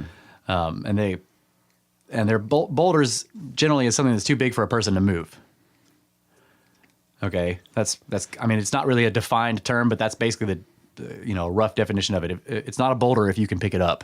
Yeah. So a boulder field, and some of these rocks are enormous. You look at pictures of boulder fields from the Rockies, and they're just huge house-sized rocks that people will climb around on and stuff. But so people go missing in boulder fields. They go missing in berry patches. Like wild berries growing up on a mountaintop or in a field up high or whatever. And it's usually huckleberries, but it doesn't have to be. But it's weird. Like people go berry picking. Like a lot of the older cases, you'll see they were berry picking, and then the person disappears from inside the berry patch. Another profile point that we did briefly touch on was the dogs won't track. They bring in bloodhounds and they just can't track the person, or they won't, or they refuse to, or they go part of the way and then stop, or whatever. Or they seem to track. They seem to lead the searchers off on a trail that they consider to be impossible, like straight up the mountainside. Let's see. Other profile points are if the body is recovered, if the missing person is found, usually they're dead or whatever. When they're found in a place that has been previously searched numerous times. And like there are some cases where it's blatant, like where the body is found and it's laying across the trail that every search and rescue person took to get out to the search area every day. Wow. So that's just not, it just doesn't make any sense. Another profile point is missing boots. A lot of them are missing shoes. Their boots are gone or whatever, but also missing clothing items in general. And when Politis talks about this, he talks about how he's interviewed park rangers and search and rescue people, and park rangers have said like boots last forever. They're usually made of really sturdy, strong stuff. The laces may be gone or whatever, but you can find a pair of boots out in just sitting out in the open in the wilderness that are over, like they're 150 years old and they're still there. Yeah. So when somebody goes missing, boiled leather. Yeah, when somebody goes missing and their body's recovered, but the boots aren't, but they can never recover the boots. They can't find them. That's weird. Like the Rangers have said, like it's actually more common to find the boots but not the body. So finding the body but not the boots is very strange. Yeah. And of course, there are some cases where people were missing for a very short amount of time and are recovered, and when they're found, they're dead and their boots are gone and their pants, and it's odd. And it's like another thing is that even though some of the disappearances are children, and when you're reading the case at first, it sounds like some kind of pedophile because you find out the little girl goes missing, and then when she's recovered, she's just in her panties, and but they're never sexually abused. There's none of that. Well, okay, there might have been one case where that happened, and it was post-mortem, which is really strange, but it wasn't a little girl, it was a woman. But there was a bunch of strange ones about that case. She was okay. So another profile point is cliff. Like you were joking about, if they went missing on the top of the cliff, look at the bottom, right? Yeah. So another profile point is they are found at the bases. The people are found at the bases of cliffs, but they're too far from the base of the cliff. They have injuries that are kind of look like they might have fallen from that cliff, but they're too far away from the bottom of the cliff. With no trail or right, like it doesn't count if the bottom of the cliff is a steep slope. Like it's like when the cliff comes down and ends and it's flat, so the body can't roll and Yeah. But so if you have a cliff like that where it's basically a sheer rock face going up a couple 300 or 400 feet, and then beneath it is a boulder field, but the person's corpse is recovered 100 or 120 feet away from the base of the cliff, but they have injuries that, you know, like if you read the coroner's report, it says blunt force trauma to head and shoulders. And then they just basically assume that the person fell from the cliff, where you're like, well, how did they get that far away from the base? Yeah. And how did somebody that fell, even if they fell head first, they should have injuries on every portion of their body. Their bones should be crushed everywhere, because like your head and shoulders hit, but then the rest of your body collapses on top of it. And it should break your knees and your shins. Yeah. So they get, you know, and blunt force trauma sounds like something that somebody does to somebody. I don't know, like Brett, do you know anything about that? Like, is it blunt force trauma? Like, can that be an accident, or is that like somebody hitting you with a hammer? I mean, it sounds like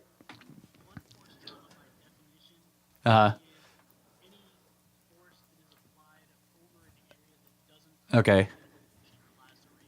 So it's anything. Right, so there's no penetrating trauma. It's not like a blade. Right. But it can be from you falling and hitting something. Right. Okay, because I always associate it with assault. Okay. So blunt force trauma is anything that hits you that doesn't cut. Right. And now it can hit you hard enough that it causes Splitting, yeah, it can cause splitting, but it's not. It's not a bladed thing. It's a blunt. Yeah. the trauma isn't a piercing. Right. No piercing or slashing. Okay, yeah. So they can call it blunt force trauma if you just fall off a cliff and land on a bunch of rocks. That's blunt force trauma. But does it make sense to you that they would fall and only have blunt force trauma to the head and the shoulders? No way in hell. Right. From that high. yeah, no way in hell. Yeah. Yeah, no way in hell is yeah. That's right. Compress the spine. It should that's what I thought too. Your arms would hit afterwards, and it should break your elbows and your fingers, and like your legs would collapse over you and it would crush all your, yeah. You should be pulverized over every bone should be cracked and broken. I mean, just like, yeah, human bone soup. That's right. So when people are found 100 feet away from the base of the cliff, and they have injuries to the head and shoulders only, that does not sound like somebody fell from the cliff. Yeah. It sounds like somebody wants people to think they fell from the cliff after they killed the guy with a hammer or whatever, or a club, you know, by hitting him around the head with it, like killing him like that. So that's another profile point, is people are found too far from the bases of cliffs they supposedly fell from. Okay. And sometimes they're found close enough to where it's like, it seems like, okay, they have injuries that make more sense. They're all over their body, right? So it does seem like that they fell from this height, but they're still really far from the base of the cliff. And so the question becomes like, well, if they did fall from up there, how did they end 50 or 70 feet away from the base of the cliff? Bear dragged him and then didn't eat him. I mean, I'm just skirp derping it. You know? Yeah. So I'll just do my best job to skirp derp it. Yeah. Here. Well, I mean, people have suggested that, but like what I go with on these cases is like, People have suggested that. Pfft. well, yeah. I mean, who doesn't suggest it are the search and rescue people, because they know what, Right. you know what I mean? And like, so my assumption going into this is that most of these people know what they're doing in terms of the mundane stuff. So like if there was any kind of animal involved, even post-mortem, that they will, because like, you know, that would be one explanation for why the body shows up on the trail that everybody's been using, because bears don't care that humans been walking around that trail all day, and they just walk up there with the body and leave it. Yeah. But no, people have said that, well, you know, maybe it was drugged there by a predator or whatever, or a scavenger type of animal. The body was dragged there, and then all the humans start walking, and they run off, you know. Yeah. But there would be evidence of the animal involvement, even Right. post-mortem, like even if there's not a struggle or whatever, because, you know, there's... Has to grab him from somewhere. Right, has to Usually grab him. Predators have claws and teeth. That's right. And it's going to be dragging them through stuff. Yeah. And there will be a trail. That's right. So when somebody is found, you know, 50, 70 feet away from the base of a cliff, and they do have injuries that look like they fell from that cliff, you have to ask, how did they get that far out? Yeah. And in one of the cases, I can't remember which one specifically, but the ranger who was basically involved with the search or whatever, he said it looked like that they were catapulted, like that something had launched them off the top of that cliff. You know, But 'cause still, blunt force injury to head and shoulders doesn't really seem to. right. But in this case, there was blunt force all over the entire body, Yeah. so it did look like they fell, right? But they're still too far away from the cliff. Yeah. So then you have to ask, like, okay, so if they did fall from up there, how did they get this far out? Well, they had to have a lot of horizontal velocity starting, which means that something launched them from the top of the cliff. Yeah. You can't do it by running and jumping; it's too far. Yeah. So that implies something with great strength, like hurling you off the cliff, basically.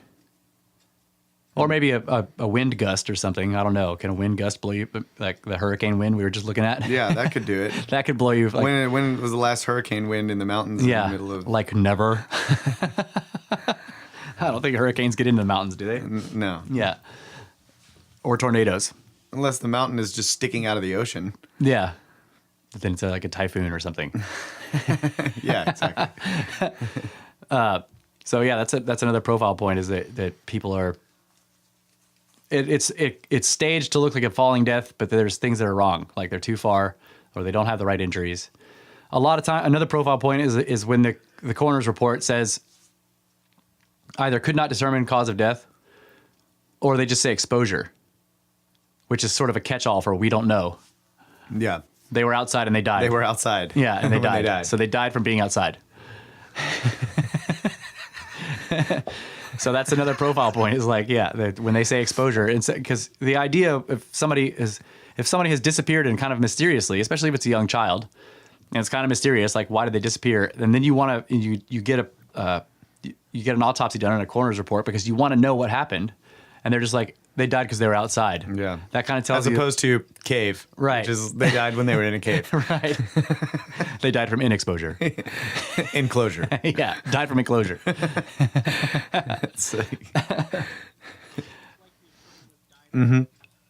Right, died of natural Yeah. causes. Yeah. Yeah. Thanks, bro. Thanks. Yeah. So you mean like a meteor came down and hit him in the head? That's a natural cause. Yeah.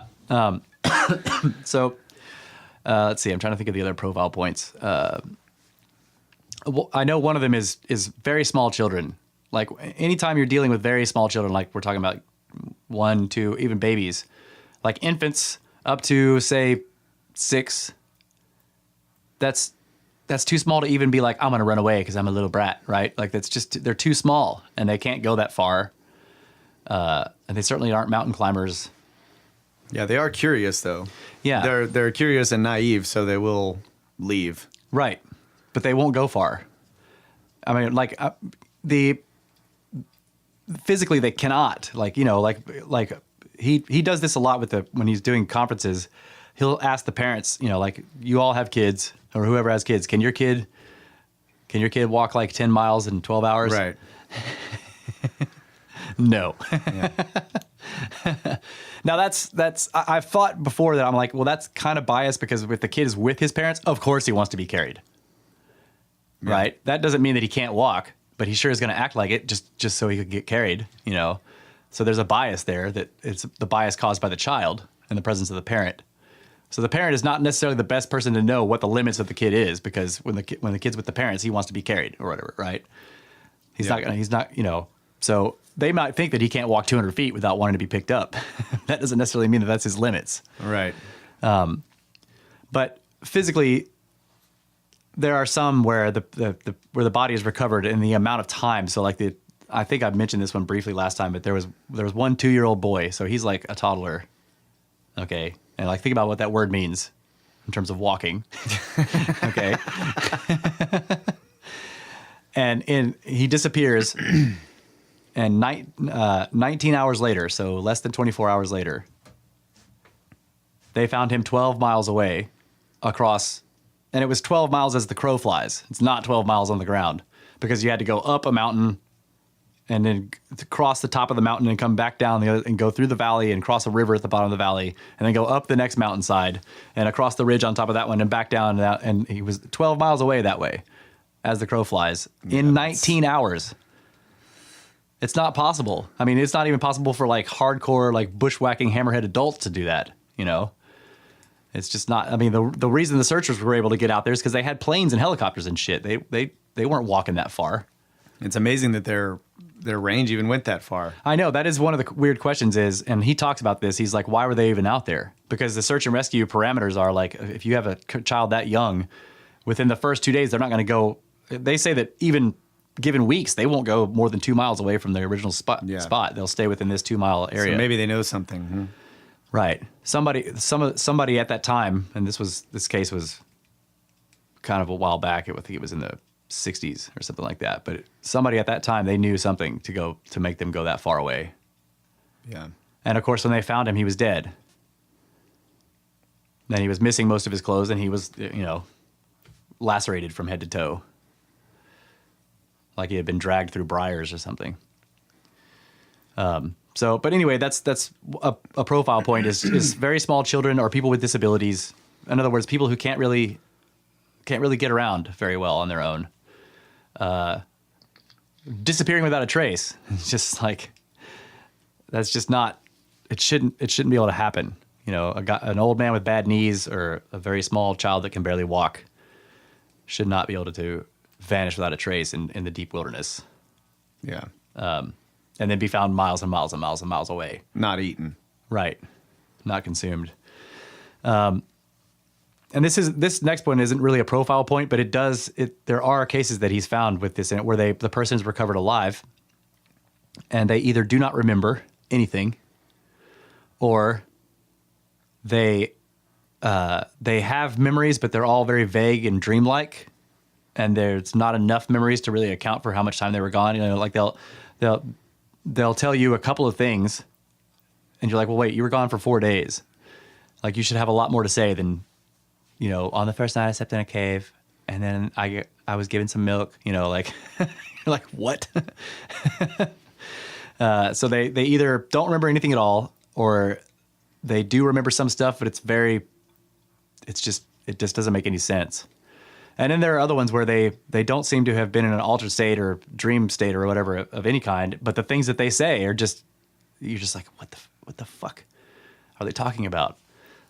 So there's a case, there was a little girl who went missing I don't remember what forest what national forest they were in, but she was missing for 4 days total, I think.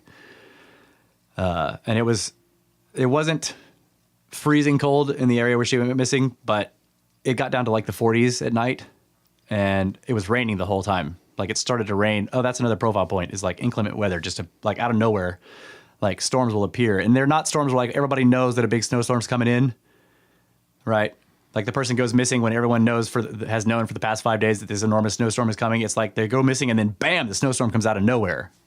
Or this huge rainstorm just comes out of nowhere. They're not predicted. They're sort of the anomalous ones that just appear. It isn't like these hurricanes where we've been tracking them for weeks beforehand, and then when they show up, everybody knows that they're coming. It's like this storm just appears out of nowhere and just slams the place. And sometimes they'll be the biggest storm that hit the place in 100 years, and it just comes out of nowhere and drops. The person had gone missing before the storm hit. Right before, and then right when they get the search, they start to get the search effort up that night. They just get slammed, and they have to quit.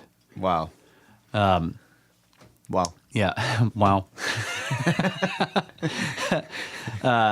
Oh wow. Yeah, that's pretty strange. And people say, well, of course, like you have all these missing people. Some of them are going to go missing right before sort of a surprise storm, and then that surprise storm is going to make it where you can't find them because it's going to bury their trail, or it's going to, but nevertheless, it's a profile point. Even if it's completely explainable as like, yeah, this is just the law of averages, it's still in the profile. Because the fact is that so many of these ones where the storm just comes out of nowhere, they also have the thing where the dogs won't track, or they also have the thing where the person was a very young person or an old person with no ability to walk, or any of the other profile points. They were in a boulder field, or they were picking berries or whatever, like the one I talked about last time, the kid who was hunting, and he runs up to the top of the ridge and his gun was bent. The snowstorm that came in right after that was the same kind of deal. Like no one was expecting it, and it just came in and just bam, nailed him and dropped like multiple feet of snow over the course of one night. So it just comes out of nowhere. But anyway, you were talking about the case with the girl. The little girl, right? So when she's recovered, she's alive, and furthermore, she was So she had gone missing, and she was out there at like for 4 days. It's raining nonstop. It gets down to 40 degrees at night. She should have been hypothermic at the very least. You know, if you're soaking wet and it's constantly soaking you and it's 40 degrees, Yeah. it's fucking cold. That's like the worst kind. It's not quite freezing. Yeah. You're just constantly miserably cold. But she wasn't. She was warm. She was fed. Like the doctors were, she was dry. You know, the doctors were like, what? She does not look like somebody who was out in the elements for 4 days or whatever. So when they were asking her what happened, she did she basically was telling them like very short, you know, like, the first night I stayed in a cave and a woman gave me milk, is what she said. Right. And the second night she slept on a ridge, she said. She said she slept up high on a ridge underneath a rock overhang. And that she was, and they asked her why she wasn't, you know, how come you're not covered in mud? Because she, you know, she's been out in this, she should have been filthy. And she said that there was another little girl whose name was like Alicia. I can't remember her name, whatever she said it was, like Alicia or something like that, who helped her up and down the mountain so she didn't fall, because it was raining, and so the mountainsides were slick. You know, there was slippery, and so she said this girl was helping her. This other little girl was helping her, whatever, and it's like you're like, what other little girl? You know, well, one of the journalists who was kind of involved in he was writing up the story for the newspapers there, got curious, and he went looking for other missing people in the park or whatever, and basically there was a girl with that name who went missing 10 years before who had never been found. Oh my God. Now, of course, this little girl doesn't know that, you know, so how is she just randomly pulling the name of some other little girl who obviously is still there in the park because she's never been found? It's just really strange. Nuts. It's that kind of stuff that makes me think that they're in it, and the sort of the very sparse details, you know, and you're like, well, what happened to you? And they're like, well, I slept in a cave and I got milk, and then I was on a ridge, and you know, that's not the story. Like, where's all the stuff that happened? Really, it sounds like a dream. Yeah. And there are cases where people are, when they find the person and they're still alive, they're kind of walking around in a daze.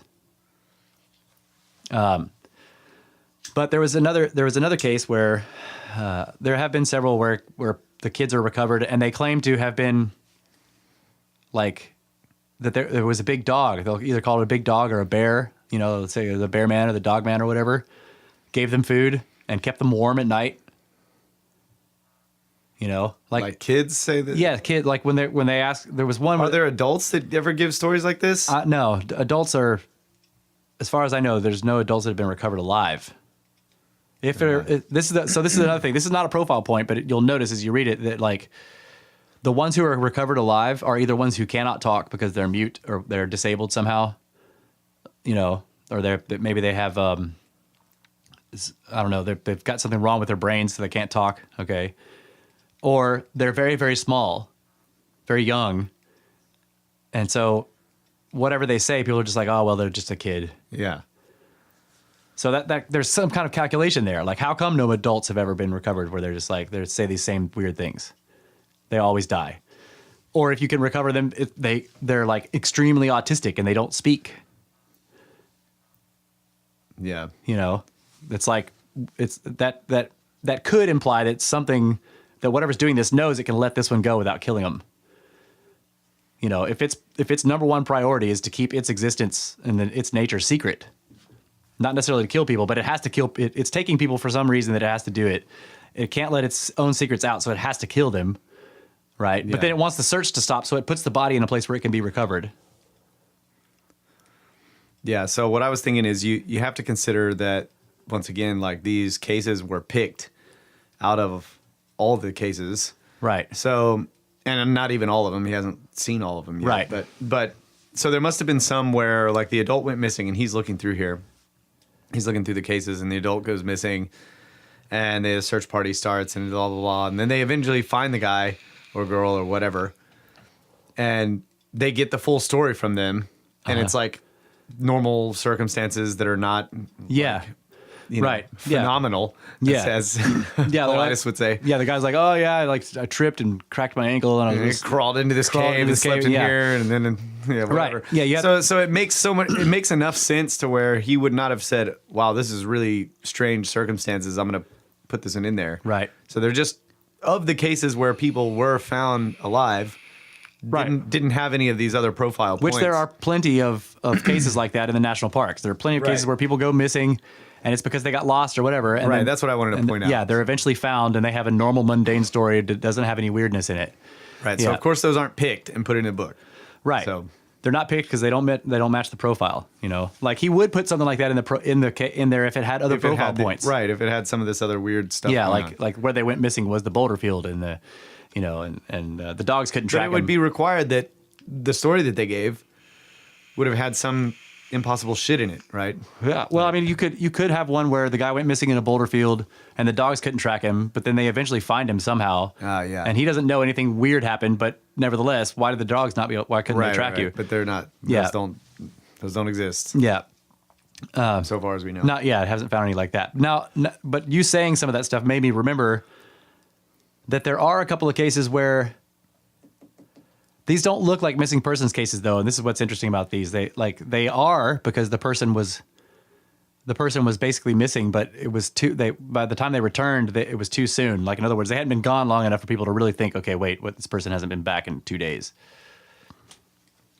We need to take a break? 5 minutes. Oh, 5 minutes. I thought it was like, wait, stop. Yeah. Sorry, I should have used less than 5 minutes. Yeah, 4. I've been like 4 minutes. Okay. Sorry. I was trying to do that like all smoothly, and now I derailed us. But so there are a couple of, I don't remember the specifics, but there was a woman who she went missing, but it wasn't really discovered that she was missing because she was only gone for like 36 hours. Okay. But it was sort of strange because I think she was in, if I'm remembering this right, now I may be not correct about this, so maybe I just won't say that. She basically, what she said when she got back was that there were people chasing her. She kept seeing people in the woods and that they were strange and they wouldn't talk to her and she was afraid of them. Now, And that's kind of like that football player guy who's Yeah. like, these people are chasing me. right. And she said that they were, there's not a lot of details on what she said, but basically the idea you get is that she wasn't seeing like tourists in the woods and she was having some kind of psychotic break and thinking that they were crazy. She was actually seeing very strange looking people standing in the middle of the forest, not on a trail. And they're like peeking out from behind trees and looking at her and shit. And she's freaking out. Like it was something very strange. She said that if she didn't keep her eyes on them, that they would disappear. That was the other thing she said. Like, in other words, that they seemed to be able to blend in and that they were difficult to see. Predator. Yeah. So, but she was only gone for like 36 hours, I think. Cause the whole time she was trying to get back to the car area or whatever. They were way up on a mountain and But still, go camping for 36 hours with nothing. Right. Yeah. Damn. But if somebody had gone camping and they're not back in 36 hours, nobody's worried. Right. Right.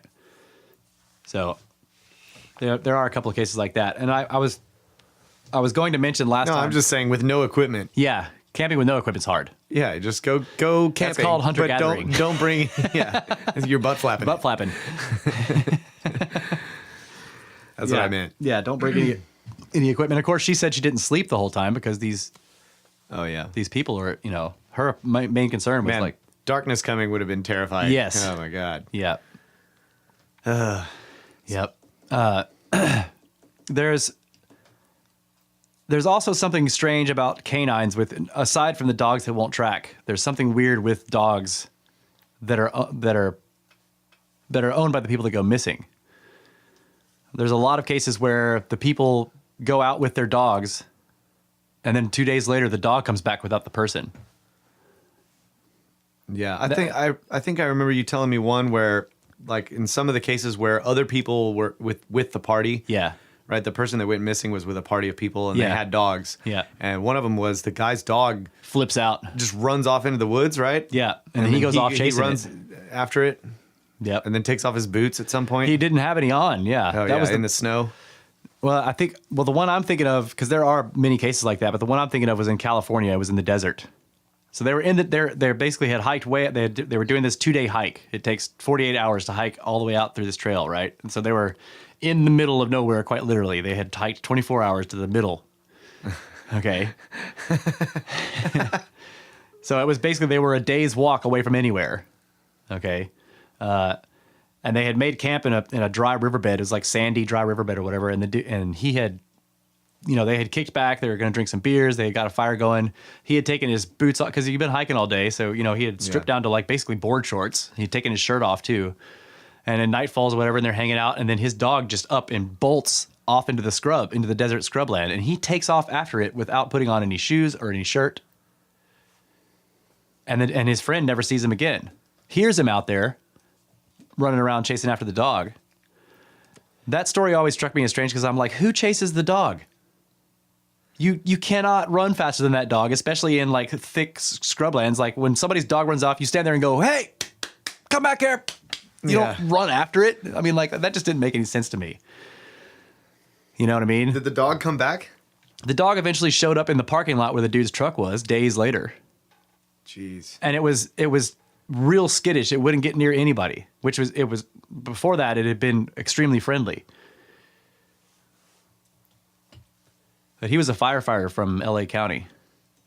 So was he ever found? Is his body ever discovered? Yeah, he was found too far away from the base of a cliff with blunt force trauma to his head and shoulders. Oh, okay. Yeah. And he was only found they were actually giving up on the search. They had been searching for him for 10 days and they were actually giving up, and the helicopter was coming and flying people out, picking people up and flying them out. And on one of the flying out trips, they saw his body down at the base of the cliff. And it was an area that had been searched multiple times. That's crazy. Yeah, so we're going to take a break and we'll come back and hopefully, unless one of us goes missing. I think I know what's happening. They're all getting taken by snakes.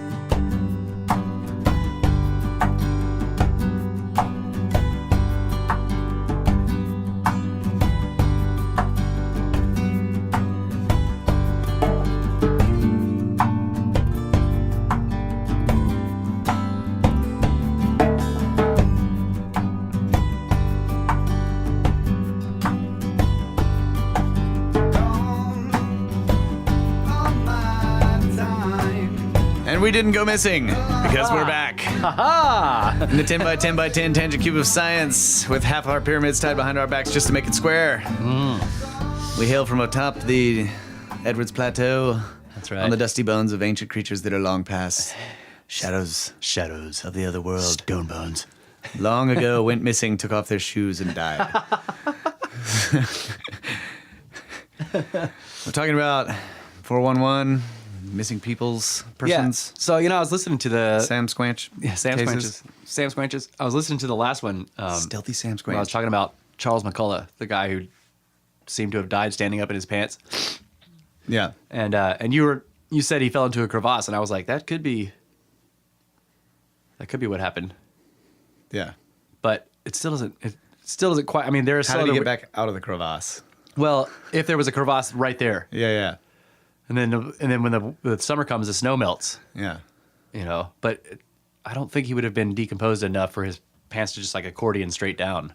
Yeah. So I don't know. But you remember that? Did you see the story about the Maybe his pants fell into a crevasse. with pieces of his foot? Well, okay, so I'll script up this. Like, he could have fallen into a crevasse, and then later, when some of the snow melted and exposed the upper half of his body, scavengers came and removed what was, like, they were eating it off of him, dragging it away down to the ankle bones. Right. So then you just have to answer the question: is how the fuck did he get out there? Yeah. Yeah, I can answer that. He was carried by giant eagles. I can script her. That one can't be scripted without firsthand knowledge of the terrain, though. I have to take the ranger's word for it. Yeah, I have to take the ranger's word for it. Like that's the other thing is like when I'm talking to people about this and they're really script derping it. The only way they're able to script derp it is by not knowing the details. Yeah. Well, that's pretty typical of Yeah, script it's pretty derping. standard script derp.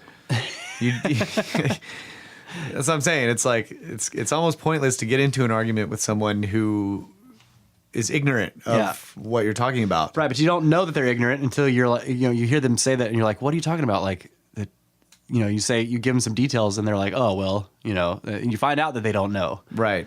Yeah, and that's when I was just like, read the books. Like, Yeah. these people usually, like, almost every time I've had somebody argue with me about these cases or whatever, that is people who have listened to a couple of his interviews on YouTube or whatever, and now they think they have the answers. Yeah. And I'm like, he talks about like less than 1% of the cases on those interviews. Yeah. The books are, you read the book and you're just like, holy shit. That's the first thing that happens when you're reading through the book. And this happened to me. You start reading it, and in the book, it's just the case files. There's no speculation. It reads like police reports.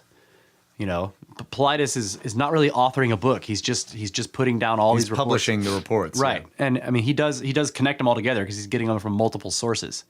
So he's got, some of the sources are the newspaper accounts. Other ones are, he's got the corner report. He FOIA'd the park for their papers, whatever, and he puts it all together. But it's just the facts. It's just, and it's all coming from the reports. He doesn't speculate about anything. He doesn't tell you, he doesn't take time to say, so what could be happening? He just freaking gives you one report after another. And like, so what always happens is you read the first one and you're like, okay, maybe this happened or maybe that happened or whatever. You read the next one and you're like, okay, well, that doesn't really work for this one. And you get the next one and you're like, and you basically after a while you have nothing left. The cases are so similar in the sense that there's all these profile points that match across each other. And yet the details are different in certain ways to make it to where they eliminate the previous ideas you had because that couldn't have about happened the first here. case. Right. And yet you could see they're connected because of all these profile points that match. Yeah, that's wild. So You're making me want to read the book. Yeah. It gives you, well, you can get the PDF. there is no PDF. That's the I get the problem. PDF and script. Yeah. He doesn't, it's one thing that some people are upset with Paulides about is he publishes the books only in hard copy, and he doesn't put them on Amazon, right? And like from what I understand, it's because he has a team of people, and they're all getting equal proceeds from the sale of the books. Like he's the one that put them together, but he's got a relatively large team of people that have been working on this for years, right? So when he starts to publish the books, they've got an agreement where everybody gets a percentage. Yeah. And Amazon is infamous for like giving authors like 0.002% of every book sale or whatever. Yeah. So like they don't want to do it that way. They want to try to sell them from their website. And then like when he was first doing it, he'd sell to somebody overseas and he'd ship them, and they would tell him that the books never arrived. Okay. And so he would have to deal with like trying to figure out what happened to them. And so what he does now is he just all the shipping is like the first class priority where it's insured and everything. And if something goes wrong, it's on the shipper, not him. Yeah. But that costs a lot of money. So people overseas, like they're like, if I want to buy these books, they cost hundreds of dollars because of the shipping, so people are pissed that he won't put them in digital format, but it is what it is. They're like, he just wants to make money. I'm like, wow, that sounds like everybody else.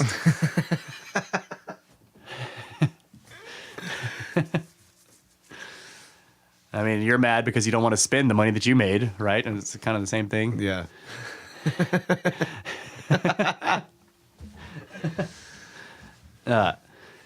So we were talking in between the break, or at the break there, we were talking about one of the cases, which is a young boy in the Mount Shasta area who went missing, and he kind of disappears. His case was strange in the beginning because first his sister disappeared, and they all went looking. They started to look for the sister, and then he disappears during the search for the sister. He's out there helping him or whatever, and he disappeared too. Eventually, the girl is found, and she's like in a camp, like somewhere. She's brought back over there by people from another camp, and now they're looking for the boy. Jeez. And I think he was gone for a couple of days. I don't remember exactly. It wasn't a long time. But when he came back, he was unharmed and he wasn't really upset like he had been out all night by himself or whatever, but he didn't really talk about it. And basically the story comes from the grandmother, okay? She's the one that eventually told the story because she said it was a year after he had gone missing, and his parents were real the boy's parents were like, I don't know if it was her son or her daughter, but they were just real like, don't even, they don't want to even talk about it because it was so traumatic for them that they don't even want to discuss it. And they were assuming that he was traumatized, so they don't want anybody to bring it up around him either. So he was over at the grandmother's house one day, like a year later, and he just randomly mentions that he calls her Nana, the grandmother. He refers to her as Nana, and he just randomly out of nowhere I don't like the other Nana. And she's like, what other Nana? And he's like, the other Nana, like, remember the day that I was gone? And she's like, oh shit, like, because they've never talked about it. But basically he tells her that there was another Nana that looked just like her, but it wasn't really her because it was a robot. Oh my God. Because he said that when people asked him, like, well, or when she asked, like, well, how do you know it was a robot or whatever? He said that he saw it when they were in a cave where the robot lived or whatever, because that's where it took him. He said it was going up a ladder or something like that. It was going up to a higher level, and there was a place where sunlight was coming in from a hole in the ceiling. And when it passed through the sunlight, it sparkled and shit.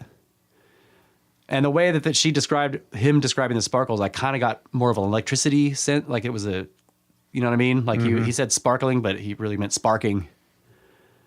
But he said that the other Nana put down a piece of sticky paper and told him to poop on it, and he told her he didn't have to go, and she got mad, and that's why he doesn't like the other Nana. That's so weird. And he said that the cave was like all around the perimeter of the cave where he said there were purses and guns and stuff, people's things, and they were all covered in dust and old. Just like hundreds of these things all around in the cave. Like, obviously you get the idea that like they've been taking people for a long time. Jeez. And stashing their shit in the cave. That's freaky. Yeah. Fucking robots. Yeah. I don't know. I don't even know what to make of that story. Inanna. Yeah, it's Of course, Inanna. her name was Inanna. Right. Nana. It's Inanna.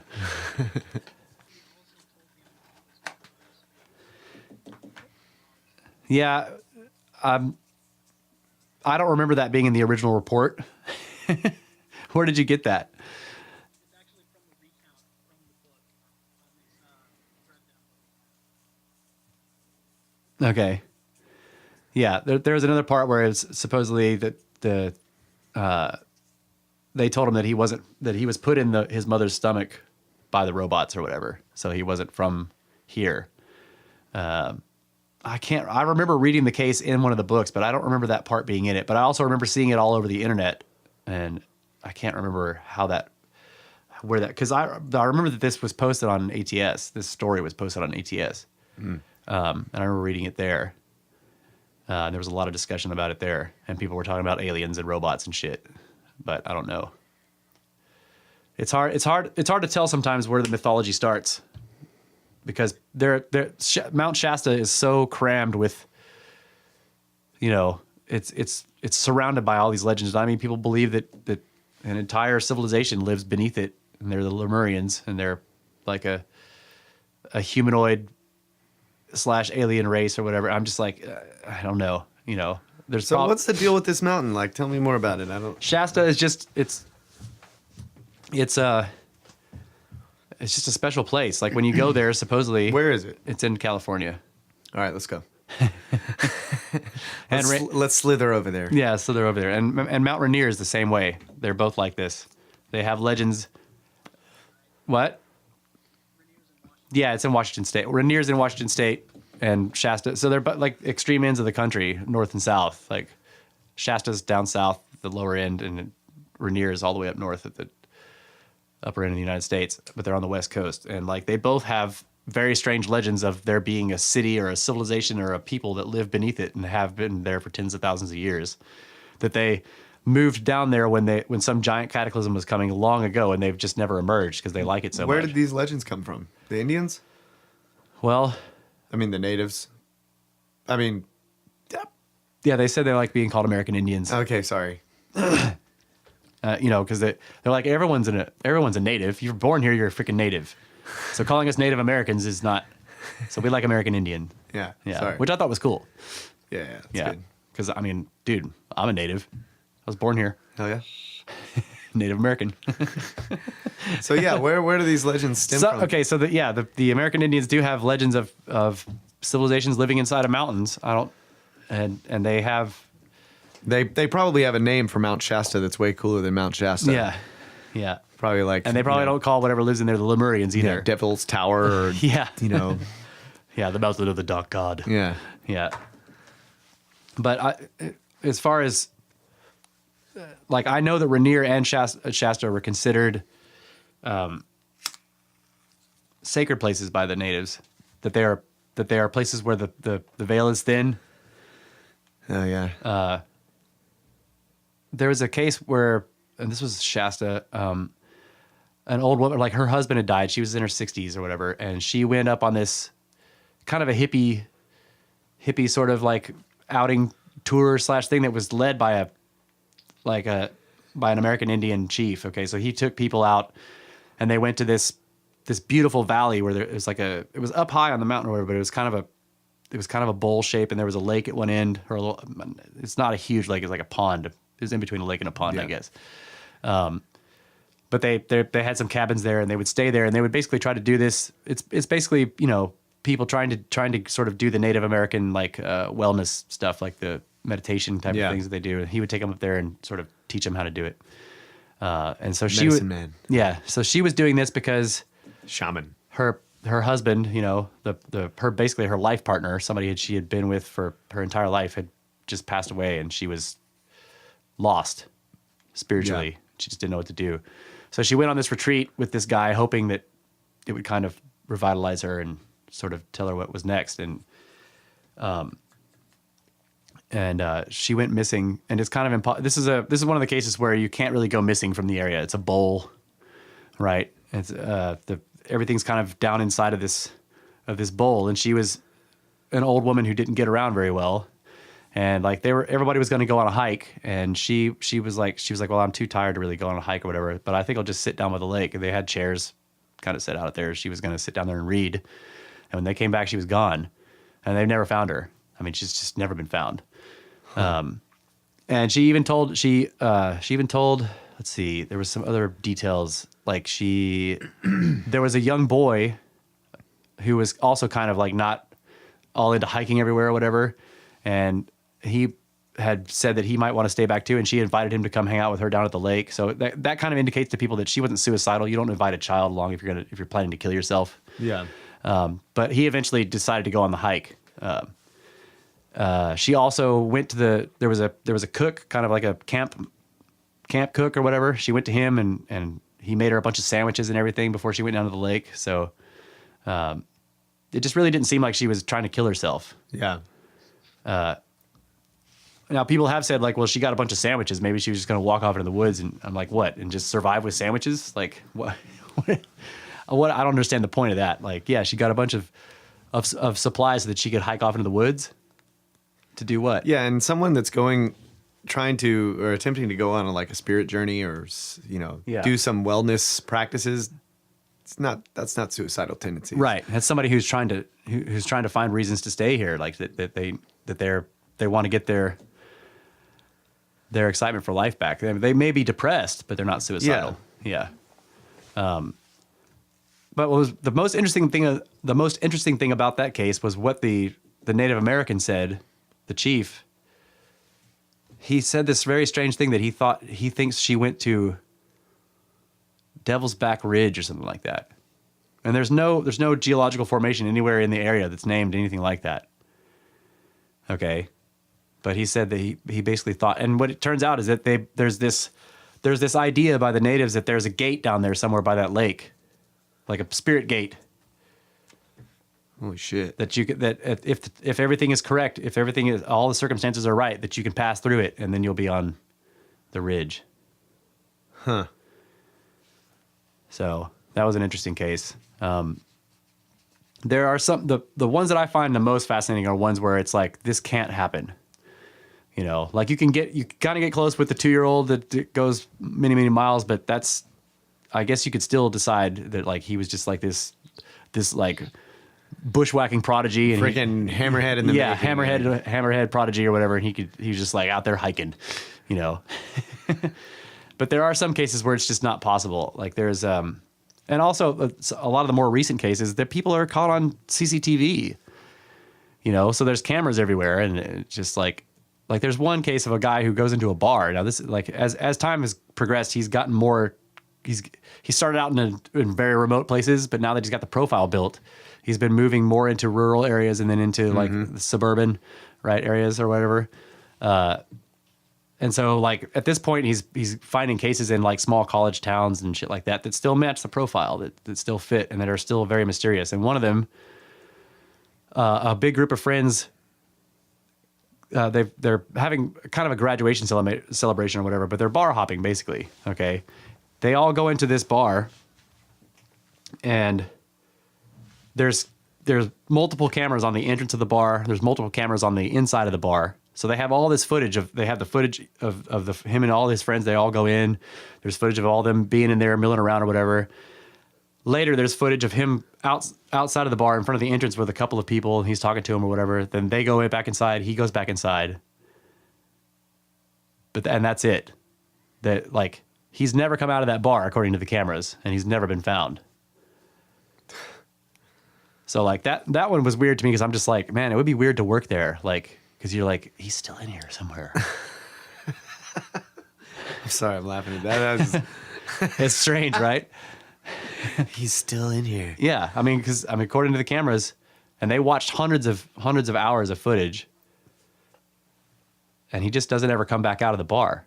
And there's nowhere. I mean, there's a back entrance, but that one's also covered by a camera. He just doesn't exit the bar again. There are ways. I mean, I don't know. I'm scared urban it, but it's like I always do this when I go into buildings. You know, like I'm in some building. I'm always looking at like air ducts and all that weird shit. Yeah. There are ways, you know, to get in and out of places. With no one noticing you, like taking the air duct off, and maybe after they close. But I mean, so if you hid in there somewhere until they closed, and then yeah. But what would be so the really when you get into the details of the story, that would be like more and more details. Like why would he? What reasoning would he have? Right. So that's the other thing is like if you look at his background, he was a top level student. He was about to graduate from med school. He had a fiance that was beautiful. He was like handsome and healthy and freaking, he was a track star and just like he just had everything to live for. He wasn't on any kind of medication, had no history of depression. Yeah. He's still in there. That's crazy. Yeah, it's weird. There are other ones where they find CCTV footage of the person during the missing period. So like the guy has gone missing. They're looking for him, whatever, and they find footage of him. Suddenly he's in this parking lot in the middle of the night at this shopping area or whatever. They watch him. It's in a snowstorm, right? So they see him come up, and he kicks the window in of this building, which is why they're looking at the footage because there was a break-in or whatever. Yeah, but nothing was stolen, right? And they watch him kick the window in, and he goes in, and they're assuming he's freezing because he's in short sleeves, and it's like, and he's been there at this point in the video. He's been missing for a day, so he's out in a snowstorm in his short sleeves. So they think that he kicks the window in to get warm, right? He goes in the building, and he's in there for maybe an hour or so, and he comes back out, walks back off into the woods. That's weird. There was a case with the ones with snow are interesting because of what happens with tracks sometimes. There was a case with snowmobiles, right? So the snowmobiles, yeah. And there was a bunch of friends that are snowmobiling through Untracked. So this is an area where it just snowed. So it was all fresh powder. They're all snowmobiling or whatever. And like when they get to the end of where they get back to their vehicles or whatever, they realize that one of them's not there. That one of the guys is just not with them.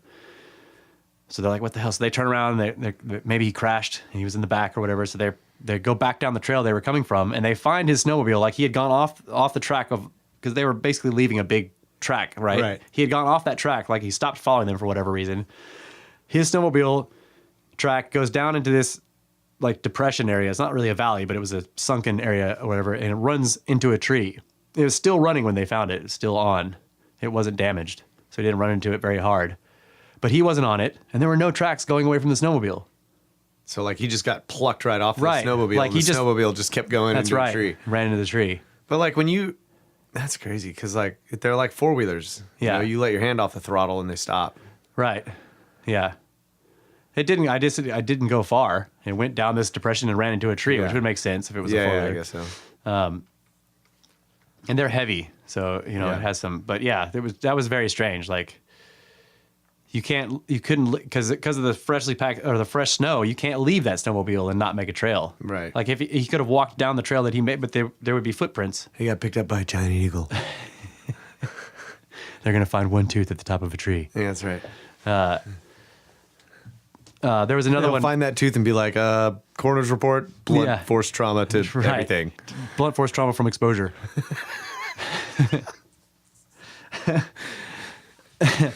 There was another one where it was an old man. That can happen. What, blunt force trauma from exposure? Yeah, that can totally happen. Hail or meteor showers. That's right. Meteorites. Yep.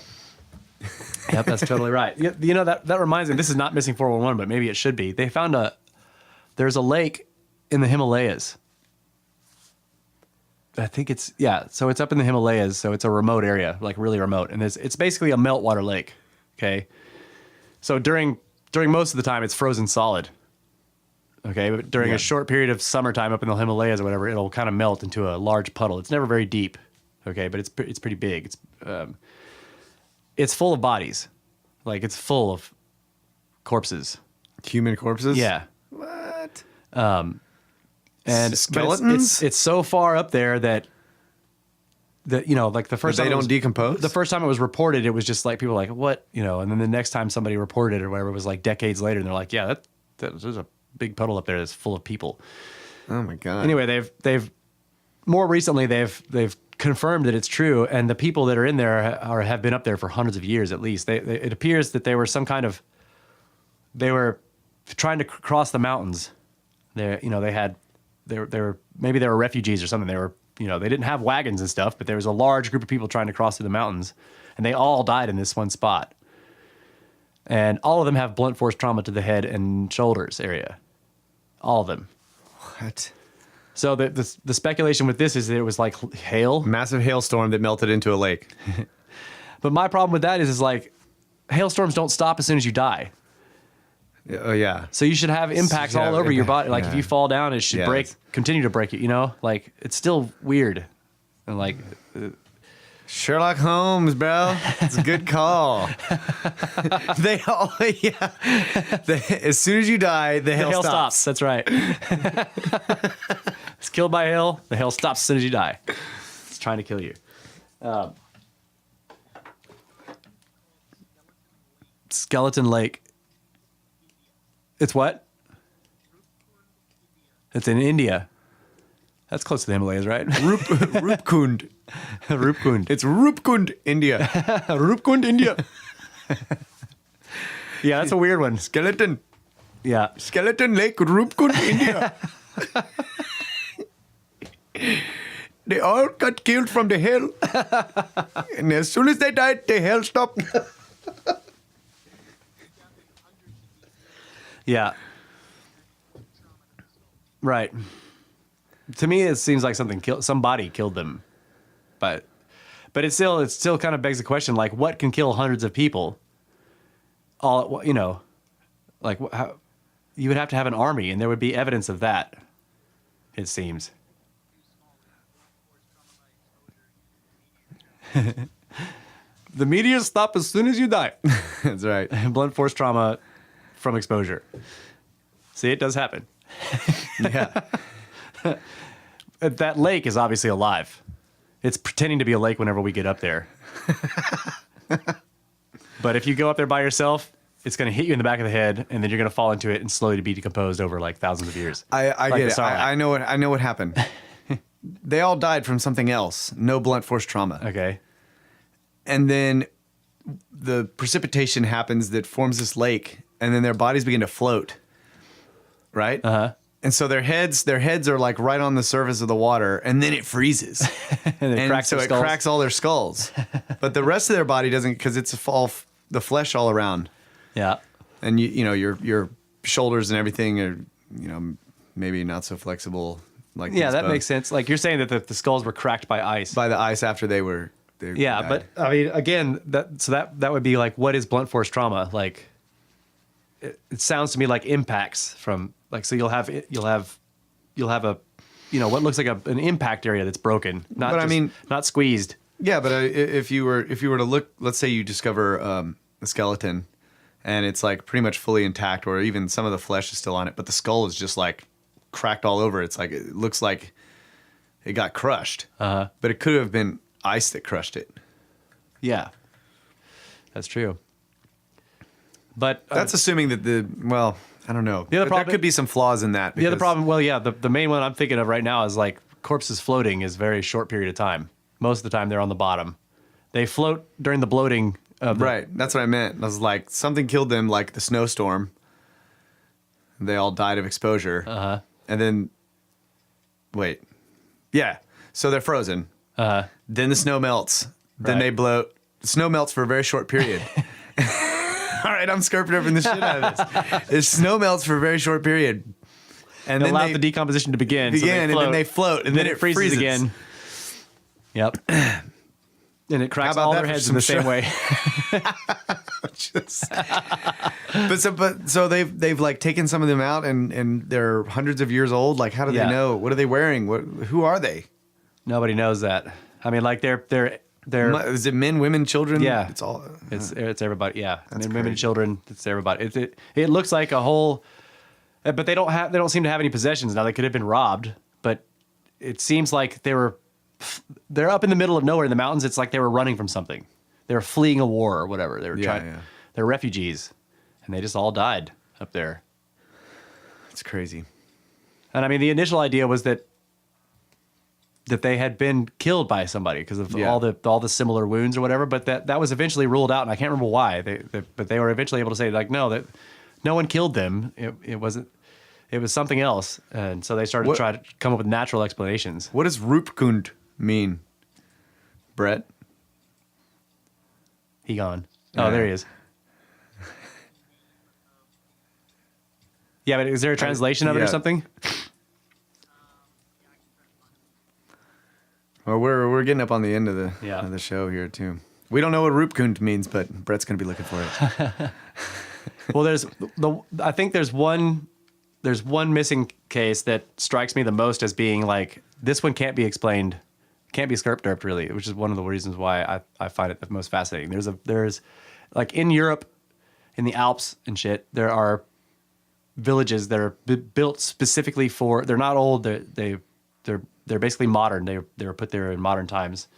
They're not an ancient village or whatever, and they're made specifically as ski resorts. It's a little this picturesque village at the base of the Alps, right? Yeah. They have no roads, no cars are there. It's just sidewalks and little buildings and shit and coffee houses and stuff. Everything is covered with CCTV. There's cameras covering every single inch of outdoor area, so like they can see everything. There's the only way to get there is by helicopter or train. During the winter, helicopters don't do it because it's too dangerous because of the drafts from the mountains. So the only way in and out is by train, especially when there's a lot of snow. And the train runs at specific times, right? Yeah. So nobody can go missing by stealing the train, right? That would be noticed probably.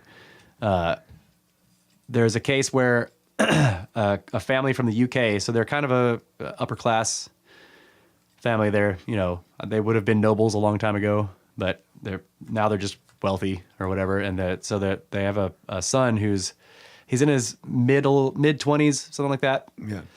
He's good looking. He's got this beautiful fiance. He's like about to be a doctor or something, lawyer. He's about to graduate. He's kicking ass in school. He's in sports. He's just got everything to live for. And his family goes to this every Christmas or Christmas to New Year's. This is where they go, right? They Yeah. go to this same place up in the Alps or whatever. So they go there, and on the first night they have there's a bunch of their other family there and friends and stuff. So they have this big party, and sometime around, I think it was either midnight or around 2:00 or whatever. It's kind of the party's dispersing. Everybody's going back to their cabins, and he offers to walk this girl home not home, but to her cabin. The CCTV cameras catch them walking. Like, they get to her cabin or whatever. They stand there at the door to her cabin, talking for a while. She goes in, he turns and leaves, and like he's walking, and so like you can imagine there you got all these screens in front of you, and you see him, and he's like walking across screen like 6B, and then he's on 4C, and he's crossing as different cameras coming in and out of them, and then eventually he just doesn't come into another camera. Okay, now they're reviewing this footage because his parents woke up in the morning and he was not in his cabin, and they didn't know. They were like, "Well, where is he? Did he?" So obviously they checked with that girl first. Did he stay with her? Excuse me. But anyway, they check the footage. And he just walks. He's walking down the paths in the village, which are all covered. Like he should have, when he left the camera he was in, he should have walked into another one within a second. He doesn't. And it was 2:00 in the morning. It was either midnight or 2:00 in the morning. And the last run the train makes is like it's 10 o'clock or something like that. It doesn't run anymore, and it drops everybody off and then it leaves. It's one of those trains that can go both ways. Yeah. Right. So there was no way for him to leave. There was nowhere for him to go. If he would have tried to like just jump off out of the village and like run off into the woods or whatever, he would have left an enormous trail because he would have been plowing through untracked snow. Yeah. So it didn't appear that he left the village because they couldn't find anything like that. Well, they didn't find him for months. And when they did find him, he was over 400 miles away in another village just like that, kind of off to the side. What? Holy shit. So that one's just really What was the cause of death? exposure. Yeah.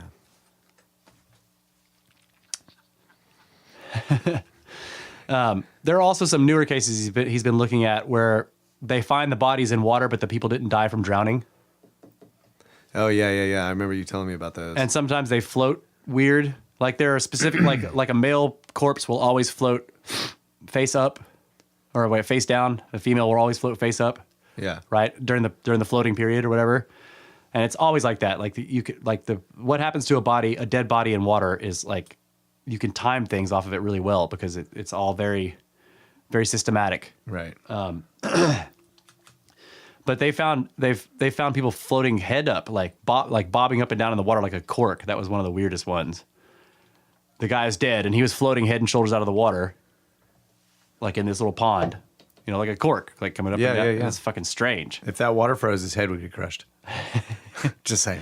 If the water froze and it was like and trapped his arms, and then squirrels dropped nuts on his head, or one piece of hail. Yeah.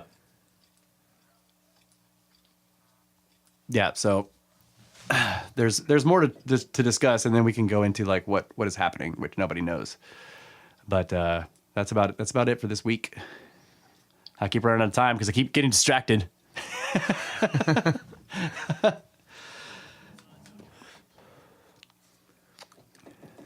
No translation on Ripkund. It basically means dead guys in lake. Yeah. Skeleton Lake is the translation probably.